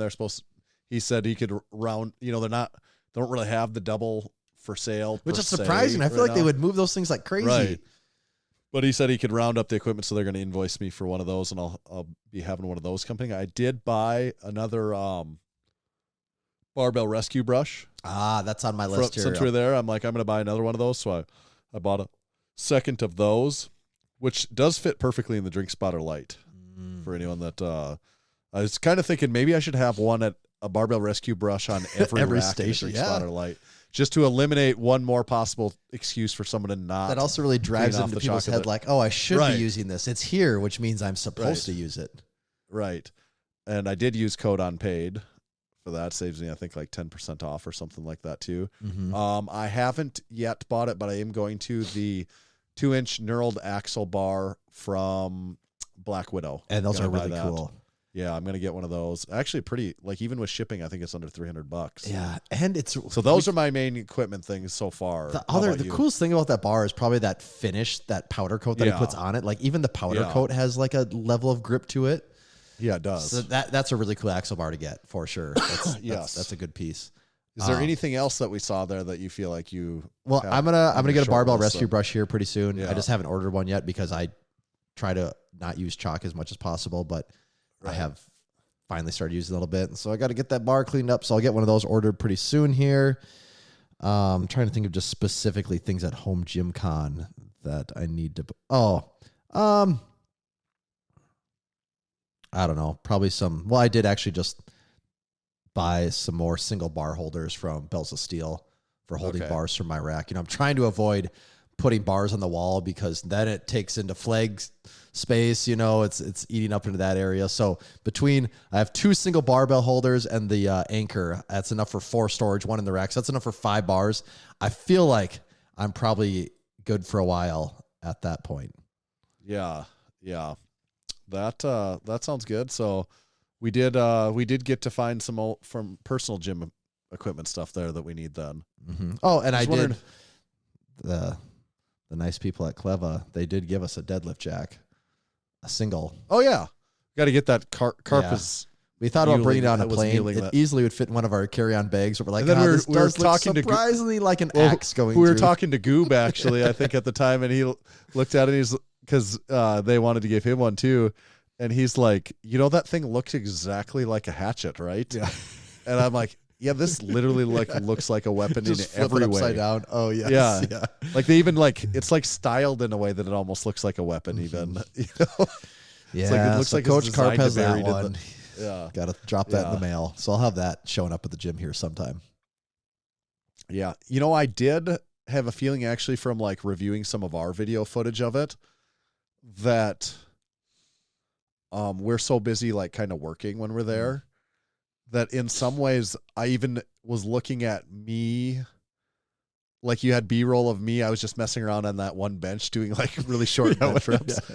And I just like that bar I was using, like I saw it in the video and I'm like, what bar is that even? And I hadn't realized it was like this all custom home GymCon bar. Yeah. And I feel like I never even like paid attention to it. And looking through the video and other stuff, I'm like, I feel like I didn't really, if I was just there, hanging out, I would have like paid way more attention. Yeah, you get numb to it because you're like, we're kind of here. Well, I mean, we have a pretty set game plan when we're going. Like, we're here to capture these moments for these purposes. And like kind of working the entire time. Yeah, honestly. that's sort of at the top of our mind. Like, and I was even, to your credit, like the first day I'm like, let's save this all for tomorrow. You're like, do we really want to save all of that for tomorrow? I think we should do this. And I'm so glad we did because it would have made the second day just a nightmare trying to get all of those videos done. I probably have a bad habit of being too much on a one-track mind of wanting, like, I'm like, no, we need to do the work. It's like we got to do the work stuff. And it's hard for me to get out of that mode. Well, but that's what we were there for. It was a limited time. So it was good the way it worked out because it would have just turned the second day into just way more stressful than it needed to be because we would have just been running around. I just too can't much. really shut that off of my brain that much because that's my point. Like I'm looking at it, I'm like, oh, wait a second, I love this stuff. I would have liked to have been like just straight up and that's browsing it more, like. And that is the thing too. Like if we weren't there for this, and if you were going, I mean, some of these guys, I think I got the impression watching the videos that they went and just talked to the owner of every single booth and was like, "What do you got going on here?" Right. And I mean, that would have been cool, but that we just. Like you would need a full 2 days to do that. And we already didn't have a full 2 days. And then to do our whole thing already, it's just, there's not enough time there. Yeah. What about any other, not home GymCon related, but just the garage gym? Is there any garage gym updates? There's a few small updates. So you put the safety squat bar together too. Yes. Because the barbell anchor showed up, that means I have a place to actually store the safety squat bar. So the safety squat bar got put together yesterday. Just notes on packaging. Okay, so the one you said 2 boxes. What's going on here? It is because the second package does have the pad, which is kind of what I figured because it didn't weigh anything. But I was like cutting into it, and you're always cautious because you don't know what you're cutting into. But that pad is right at the top of the box, and there is nothing that indicates like caution, pad inside, Don't careful cut cutting. this. I'm like, if I was a less careful person, you could so easily, because the box is the exact height of the pad. There's no extra room in there. Like you wouldn't even have to be that not careful to cut into this thing. So I was kind of surprised that there was no warning, no nothing of what's in the box. Otherwise, though, you put it together. You kind of do the thing. You're like, what size the top and bottom for putting the pad in? Right. But I've never actually unvelcroed that pad to see how that works before. So doing that, and also makes me realize that, man, the safety squat bar, the last time I was using the SSB was at a gym like 6 months ago. And that one was the only time in my life where I have like this weird shoulder injury on my left shoulder where the bone actually does stick up more. Yeah. And it would, once I'd start to get over 300, it would start to hurt that bone on my shoulder. And I just kind of thought like, oh man, maybe that's just how this pad was. But once I do this one again, I'm like, oh my God, this pad is enormous. Like brand new. Oh yeah. It's so, and even the Massenomics one gets used a lot. So it is broken in a little bit. For sure. I'm standing under this thing. I'm like, I don't think I could ever break this in. It's such a big pad. I don't remember it being that thick and that big. So that did surprise me there, but I haven't got to do anything with it yet because it was just yesterday that I got it taken apart. Got the barbell anchor. I did order, this was a couple weeks ago, I did order some fat grips, just, one of those dumb things to, I shouldn't say Spice it dumb, up. but just one of those little things. It's like, I don't know, what are they, $25 or whatever. You're like, oh, Right. okay, I better get these. So I got those. And then I did order some band pegs, but not for the purpose of using them as band pegs. I got them for the purpose of using them to hold my 1-inch weight plates for my Gungnir dumbbells to get those off the ground. So I'll just slide those through. style. Yeah, I'll just throw those through and get all of those plates cleaned up. I'm trying to think if there's anything else. I think that is about it for right now. Nothing too crazy or exciting. Have I gotten anything at Massenomics, Jim? I think brought last the time we talked, you three got barbells back. Yeah. The Texas power bar, Texas squat bar. right. Texas Well, yeah. deadlift Actually, bar. have we talked about that on air? Really? Did we mention that on the last one? I don't know. Because it would have been at Maybe Home we Gym did. Con. I'm not sure if we actually brought that up, other than maybe in like Yeah. a quick ad segment part. But yes, you did add 3 more He Texas said we bars. talked about it. Okay. Yeah, so I got the 3 used Texas bars. The deadlift bar is the orange one. The squat and power were both black zinc. Used, but in really good condition. What else? I've got a few things that I'm probably going to be ordering soon, but we won't let the cat out. It's more fun to talk about it when they get here than when I order it. So got one pretty big piece on order that's going to take a while to get here. I'm very excited for this one. Yeah. So This will be a fun And then I one. bought all that used strongman. Well, while we were at Home Gym Con, Oh, yeah. maybe did we talk about this? I don't think we did, actually. I secured a bunch of, this was while I was having to message about it right while we were literally at Home Gym Con working on stuff. I bought a bunch of high-end used strongman equipment. So I got the MB Power Center 12-inch log. I got the MB Power Center loadable globe circus dumbbell. And they don't even really make that one anymore, right? They don't really make that, only by special request. It's like $1,000 circus dumbbell. The log is like $1,000 log. What else do I get? Oh, I got the MB Power Center top loaded farmer's handles. I got a rep fitness yoke. And I think that's a majority of it. And then a few sets of crash pads.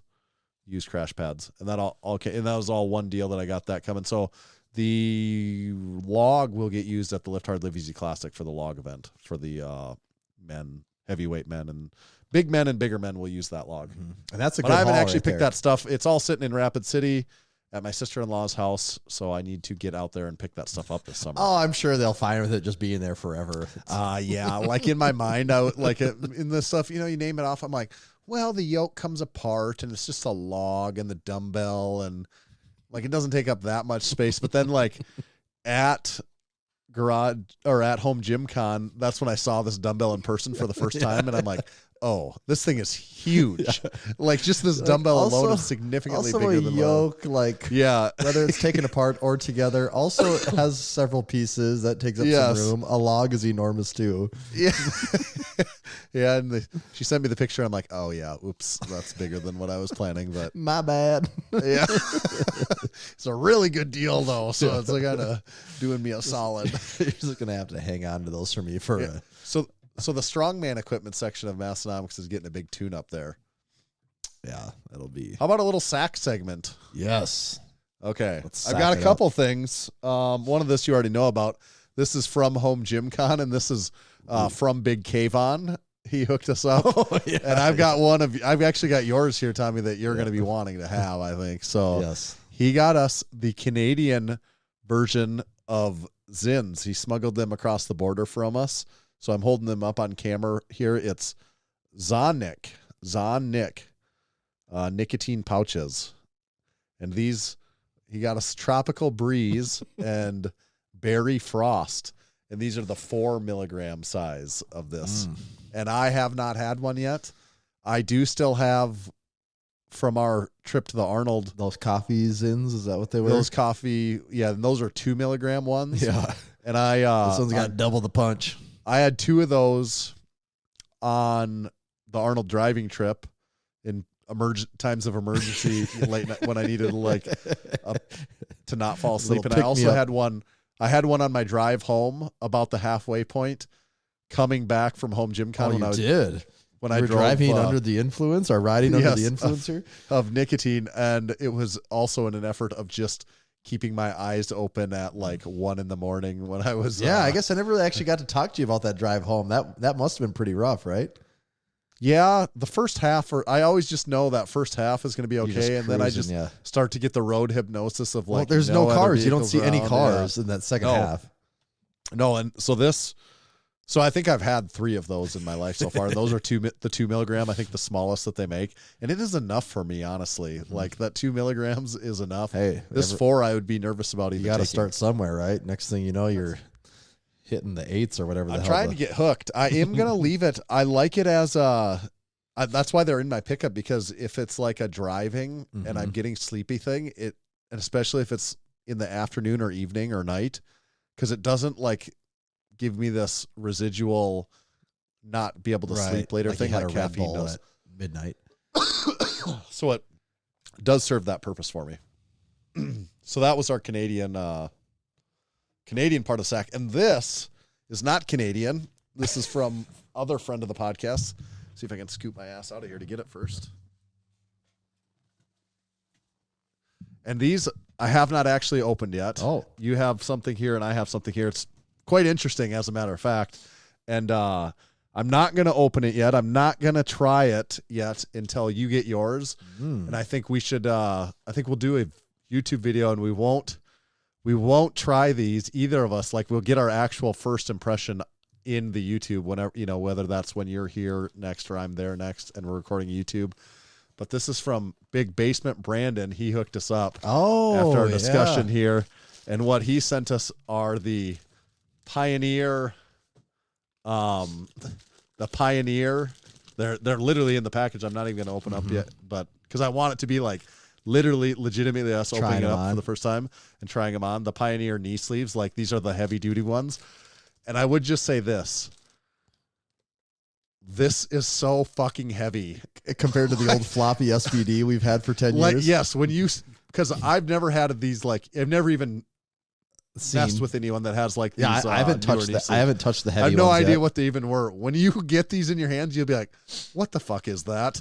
Like literally, like even just in the package, I'm like, "What is that? Is this too much made of?" Like I'm like, this is a different product than what I think of as knee sleeves. Like historically, like someone could say that's equipped lifting, and you'd be like, "Well, yeah, of course it is." I'm like, how is this the same material that of what our others were made of? Or, like where were the rules bending here that this is like the same thing? Because this is not the same thing. You got my attention now. Yeah, I'm excited to try these out. No, I haven't tried them on yet. And right. So that's the other thing is, did we get the right size actually too? Well, that's the other thing. Because we both picked the same size too. So we did, which is, but they said, so the chart is you measure off of your calf. Yeah. And what was it? Like, I think yours was like a half an inch bigger than mine. Right. But I'm like, yeah, like it says, do not size down. You will not get these on. And I don't need the maximum rebound out of them. And like looking at those now, how thick those look. Yeah. I think the right move is to not size down. Right. Yeah. It's making me worried that. But what size do you wear in the SBDs? Do you know? It's like probably been so long. I think it's XL, but I'm not even really sure. I think in the SBDs, I have pretty tight ones. I want to say, do I have mediums in those? Okay. Or maybe it's largest. I don't know. I just know I do have a small size. I have a feeling with these, either I'm going to think mine are too small or you're going to see yours are too big. I don't really know what it's going to be, but maybe that won't be the case. I don't know. I am curious to try them out though. Like, yeah, it'll be, I mean, this is like so much heavier than what a package of SBD knee sleeves. Holding it up, it's like you have a pillow in your hand over there. It's hard to describe. It'll be curious to get your take on it too. I mean, now I've talked it up too much, and you won't be able to help but notice it. But I really had the uneducated opinion on it when I grabbed it, and I was like, but the only knee sleeves I ever touch are my SBDs, which I have had since 2015 or 2016. They're damn near 10 years old. So they're just Right. going to feel like Me too. a less product compared to those. So I think that'll be fun, and I'll be curious to actually try squatting with them. I haven't worn any knee sleeves to squat with for quite a while, so I'll be curious. I think it'd be a fun video though, like our first reaction to them, and try a video of us like trying to get them on and using them for the first time. Talking about it like it's hard to do knee sleeves, like I don't know what's going on. And then we find out we both ordered the wrong size, and it's just like, oh boy, yeah, either they don't go on or they fit terribly. But thank you to Basement Brandon for hooking us up with up. that. Maybe it'll be our new thing is that neither of us can live without the fancy new knee. That knee was sleeves that going was forward. what was finally missing to get us strong, wasn't it? That's been the missing piece. That's actually what's been holding me back. I'm a little worried of now. That was the what's thing. been holding me back this whole time, huh? I don't have a true sack segment, but I do got to give a shout out to my Darko anchor. He did throw in a little custom Massenomics logo plate. For me that too, looked cool. A 3D printed one. It's red with the white Massenomics logo, and it is 3D printed, so the white does stick up a little bit. To throw that on my rack. So that is a cool little extra piece that I wasn't expecting to have inside the package. That did look really cool. Yeah. No, that looked pretty sweet. Yeah, you can say there's quite a bit of red on the rack now. Things are really starting to pop over there. It does really pop, doesn't it? Mm-hmm. Do we want to do supporting our supporting members? Let's do it. Okay. Preface of this one. This has been... It's been a while. It's been a while. I tried to include as much stuff as I have been catching over the last couple of weeks on this. I'm sure I missed a lot because it's been a while. But we do have a fairly lengthy list here, so we'll run down our supporting members, though. So this is a segment. We didn't actually, we kind of did supporting our supporting members in the last 2 weeks. We just gave shout outs to the people that were actually in the room with us for recording live. But to add a little more color to it, this is a little thing we like to do to give back to our supporting members each week. You can also become a supporting member by heading over to massenomics.com/join. Part of what you get is being able to make it on here. Another thing you get is access to our exclusive online Discord community. It's the only way you get in on that. And other things you get are there's a discount code. You get to know about drops before they happen. You get early access to our drops. Sometimes, even recently here and maybe coming up again, there's some stuff that you only can even get if you are a supporting member. It's in the business, call that exclusive merch. Yeah, there could be like old stuff from the past that people really enjoyed that we only make available again to supporting members. So all kinds of bennies you can get, and also getting a shout out here. So Big Ryan Johnson competed in powerlifting meet, Jacked and Ginger, hit a 513 squat, 352 bench PR, and a 578 deadlift PR. So well done on the PRs. Very PRER, that's what they always say, right? Mm-hmm. And then Big Zach was competing, and another supporting member, Big Zach, was there supporting him, I believe. Members supporting members. Members supporting members. And Big Zach went 8 for 9 with a 502 squat PR, 319 bench PR, and a 1306 total PR. Dadgum cough going on over here. Big Katie, she pulled 365-pound deadlift for a 20-pound PR while lifting at a brewery event. Nice. Sounds like my kind That's of a good event. spot to do it.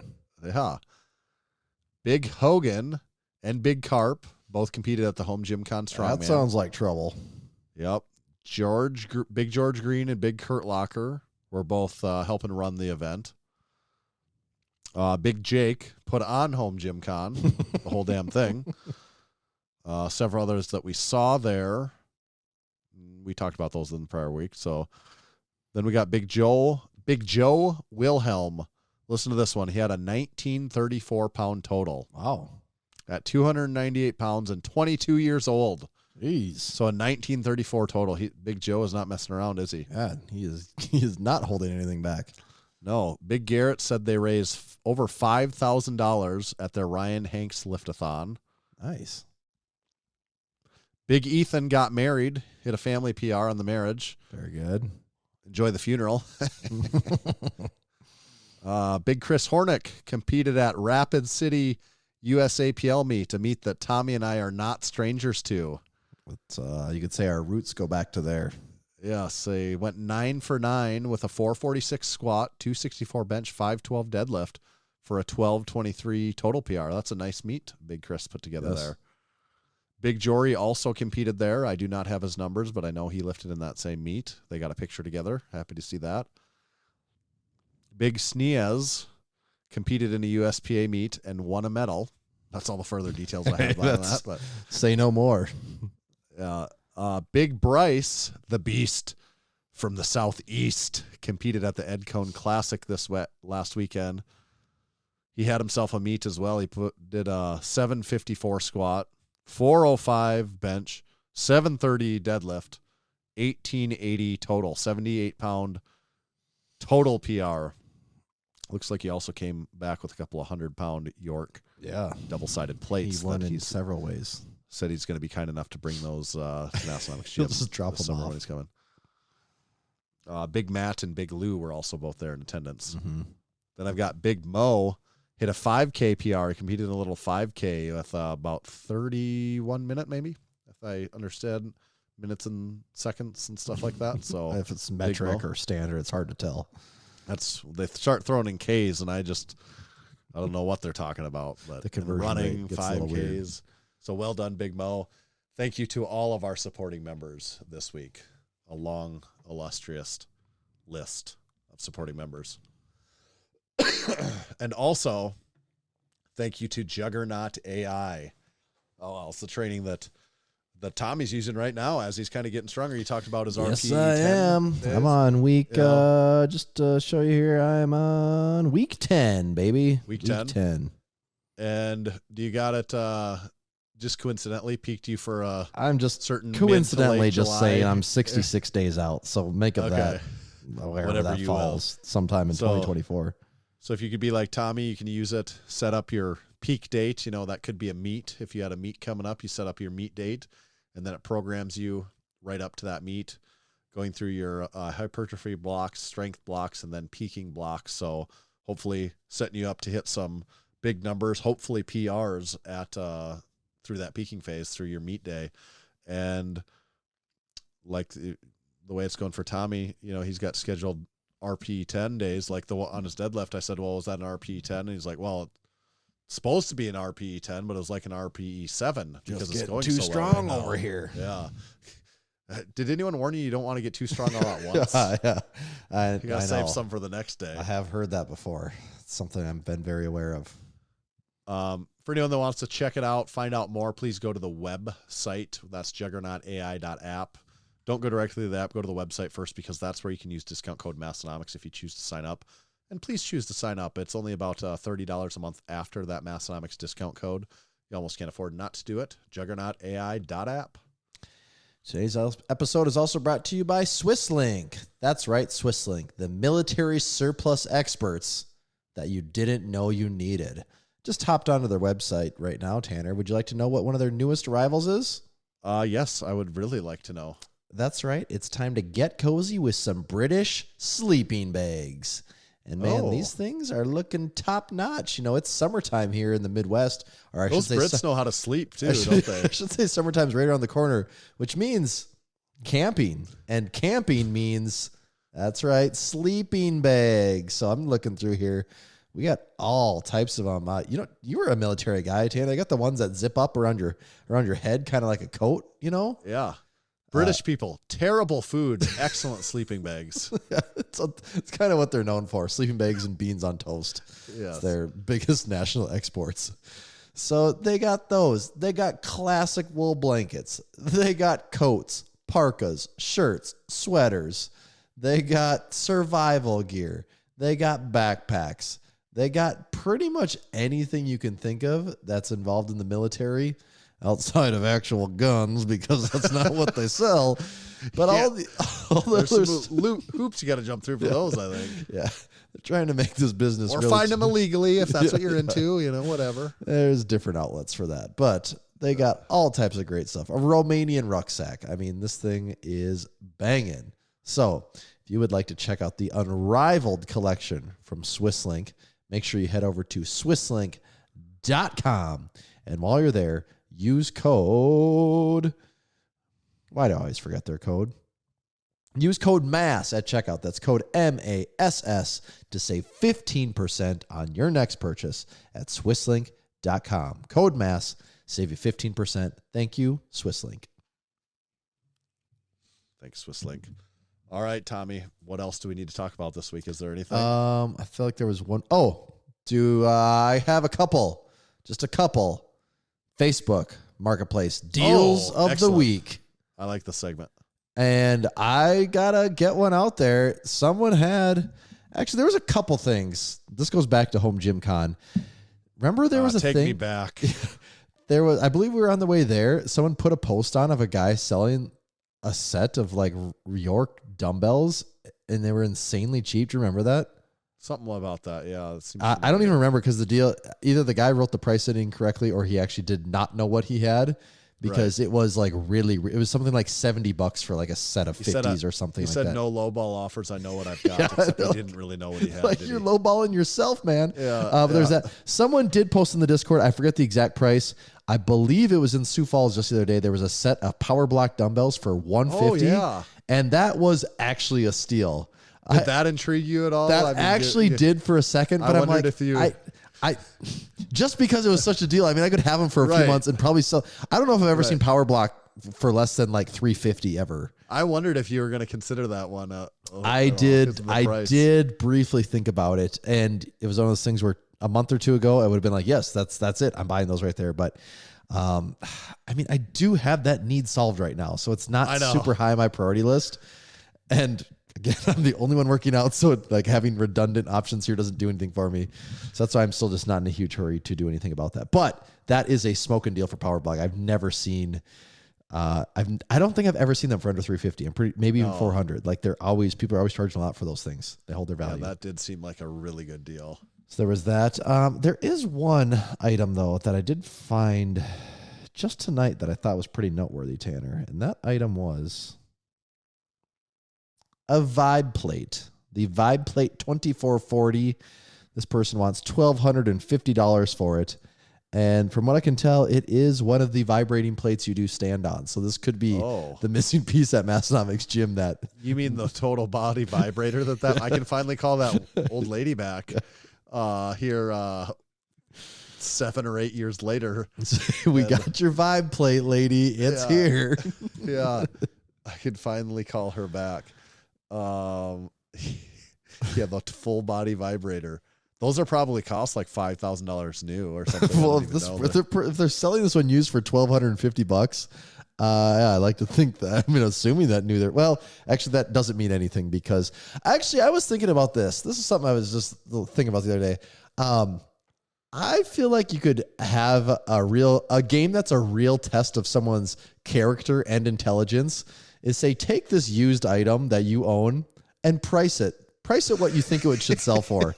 And it'll tell you in a hurry how cheap that person is, how much sentimental value they have attached to something, and how good they are at understanding the greater market. And how motivated they are to just get rid, and how much shit they're willing to put up with in this transaction. Yes. Like, dude, it's funny. We kind of play that game at my house every day because my wife is always selling random things on Facebook Marketplace, and we always play that. We don't play the game. She's like, "What do you think I should sell this for?" And I'm always inclined to price just a bit higher than she is because she's always very motivated to it's like the first person that will show up as quick as possible.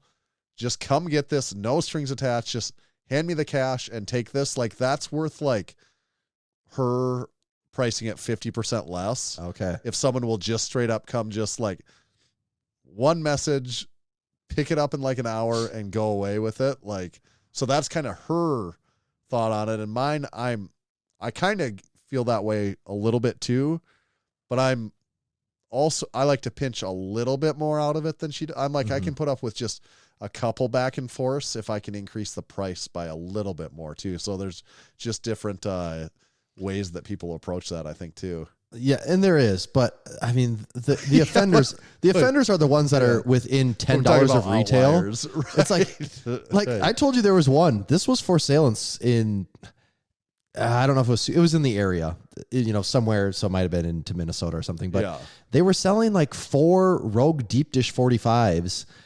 And I thought the price on that seemed high. I think it was 3 deep dish 45s. It was like retail. I went and looked on the Rogue website. You could get a set of 4, and I think it included the 25s for less than this person was selling the 3. I'm like, right. This price makes no sense. Like it doesn't. There's nothing about this that makes any sense. Like you didn't even look at what these things retail for, I guess. Right. Or you remembered wrong. That's insane. When I say it, I'm talking about like for the example this week, we were selling this used deck box that we had for a couple of years that we decided it didn't really serve the purpose we wanted to. It maybe cost like $200 new.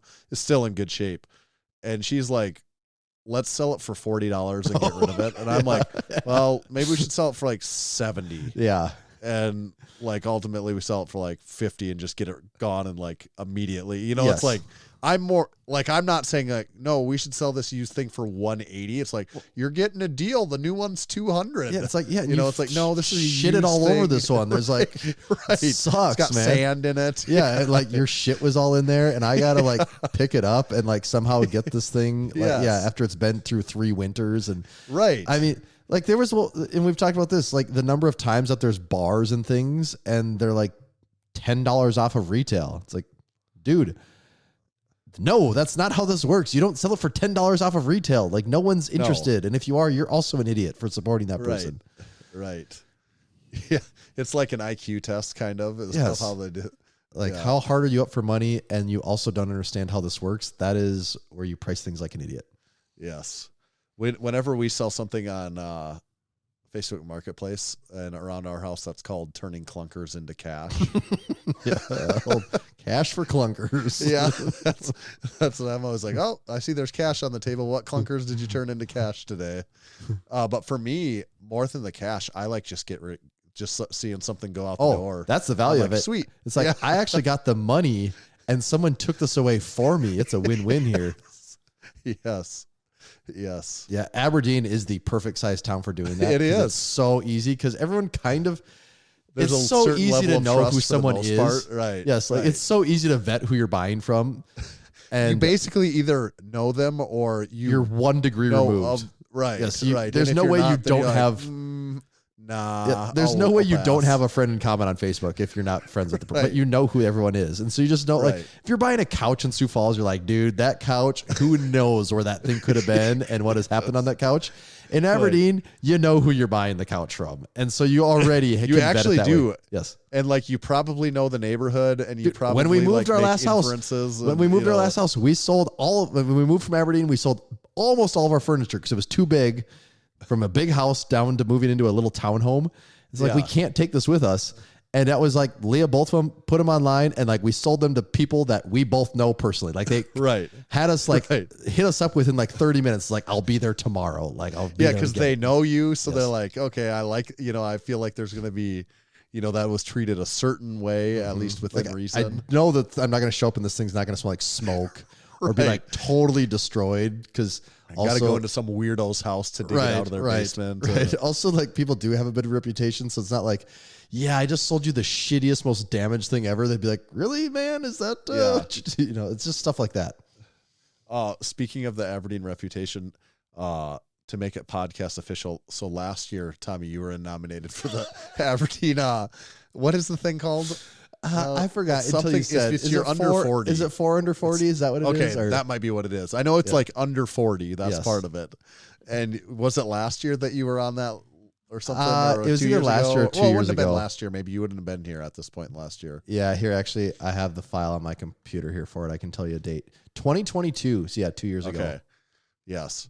So someone nominated me for it this year. I'm not sure that I'm going to go through. I looked a little bit at the application stuff and I'm like, can't do it. I don't think. So fortunately, there's a lot of fluff questions in there, isn't there? Right. I mean, when I got my thing. But then I thought maybe I could just have fun with it. I mean, you totally could, though. Even the answers. You totally could. So, not make a mockery of it, but just be like. Play it loose. Got nothing to lose here. Right, like throw a couple of good one-liners. I just can't stand. I mean, that's probably why I don't work in a office environment for a company. Is I just can't stand the dumb bullshit. I'm like, really, like we're all going to pretend that we're just like cool with no one actually saying what they mean here. Like, and we're going to actually not even do this That's just a really today, good but the way of rest of saying our it. lives. Like we all know that you're the dumbass in the group, and we're all just Yeah. going to like pretend that like we're cordial We're and all nice just gonna here. sit Like, here and listen to this because that's like what we have to do. yeah, we know you're the idiot. We know you're the low performer. We're all just gonna like tolerate. It's like so annoying, and we know you're fucking up, man. And we know like this whole We're gonna go through this giant time waste. this whole objective we're on or whatever track. Yeah. Like we know we're not hitting that deadline, and we're also not we're not gonna hit the extended deadline after that because we've missed the last. Like just so much shit that you just collectively agree to just go That's with true. because we're all. And I get it. That is how the world runs. That is 100% how the world works. But I just struggle with that stuff because I could just talk about it and pick it apart and analyze it for days on end. Because I mean, I live it. I mean, you do. You know, work in so, a big company with a lot of people. Right, I've never right. worked in a company that big. I've worked in smaller ones, and I still it drives me nuts. But so then I get questions like this that are like how do you feel about this thing? And I'm like, I don't feel about that thing actually. So thanks for asking. That's right. That is my Right, answer to that right. question. So That's why I thought clearly maybe the some of wrong those I guy. would just like not be a dick about it, but just like say that, like if that's the thing. Yeah. You know, How do you just do this, and this? I don't. I run 2 businesses and have a family. I don't have enough time to even pursue one of my hobbies right now, let alone I volunteer barely to 12 get to other bed things. at night. Like Yes. you know, And I barely also, get to go to sleep. We were talking about this. I don't mean to knock because maybe there's people that have figured this out, but when I hear people that talk about how busy they are with all this other stuff and they also volunteer at 9 other things, I'm like, no, you're not actually busy at your other stuff then. And if you are busy at it, it's because you're not contributing in a significant way. Like, Right, right. There's no way. I guess maybe you get to a point where you have employees and your employees take care of it. But then again, you're not that busy because your employees do. You have a lot of risk on your hands, but you're not that busy because you have employees. Yeah, you assume a lot of risk, you assume a lot of responsibility, but maybe but you're not that busy, really. Right. And I mean, everyone knows how it goes. Everyone's worked for a boss. We're like, yeah, you're not really here that much. like you do, you get paid for a reason. Like their reason isn't really because they're for doing busy work. working. It's They just have a lot of It's responsibility. just making sure the on their wheels don't shoulders. fall off the machine. Right. And when I say making sure, it's like kind of making sure the people that make sure the wheels don't fall off the machine are there. Like that's how that works. We've all Right. agreed. But like that's bosses though, right? Yes, that's very true in a lot of situations, isn't it? It's very true. All right. This has been 424. We're almost at the 2-hour mark. We talked about deals of the week. Maybe next week we'll get a guest back on again. That'd be about that Maybe time. next week we'll find out if I'm top 4 under 40. I did look though. My paperwork was dated May 27th. So yeah, you're right in the timeline of when I would have been Okay. Yeah. messing with that Maybe stuff. can I copy your I'll answers? I'll just send it to you. Yeah. Just send you what I had. Okay. T-Wolves are only down 4 with I've been watching that. It's making me about halftime. So they are keeping it a game. but I want to see them up. I know. Sick of this down. Yeah. Sick of this down baloney. Yeah. I think this is whoever wins here is going the distance. That'd be I think of the rest of the I think whoever wins this series is going to win the championship. it feels like my this is the take on it. buzzsaw right now, doesn't it? It is. Bad draw on the Timberwolves part, Mm-hmm. I feel like, but well, that's the whole, like we said, that's the Minnesota sports fan, right? That's just the way it is.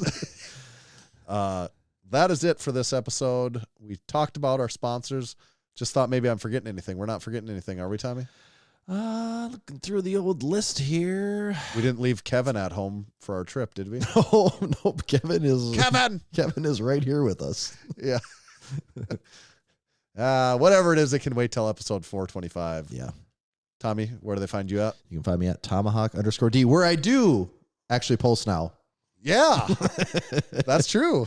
You should actually Been doing and a little like posting lately. home gym stuff. Like people want to see that stuff. Yeah. So I got things to post. Yeah. So And you can check follow in me. for equipment photos, and maybe some occasional training footage. Yeah, absolutely. And you can follow me at Tanner_Baird, where I still don't really post, but I do put things in my story. Cankle like every week. updates. I do put things in. I do put lifting Cankle updates in my story, so you can see story things if you're a story watcher. But where we always post is at Massenomics. 2 times a day, every day, for all of eternity. Till the It's heat always death there of the at universe. Massenomics. Yes. And also, make sure you're checking out YouTube. Yeah, please subscribe on YouTube. A lot of work That's where going on over there. A lot of good quality Yeah. content. So check it out. Men under work, under construction. That's it. That's it. See ya.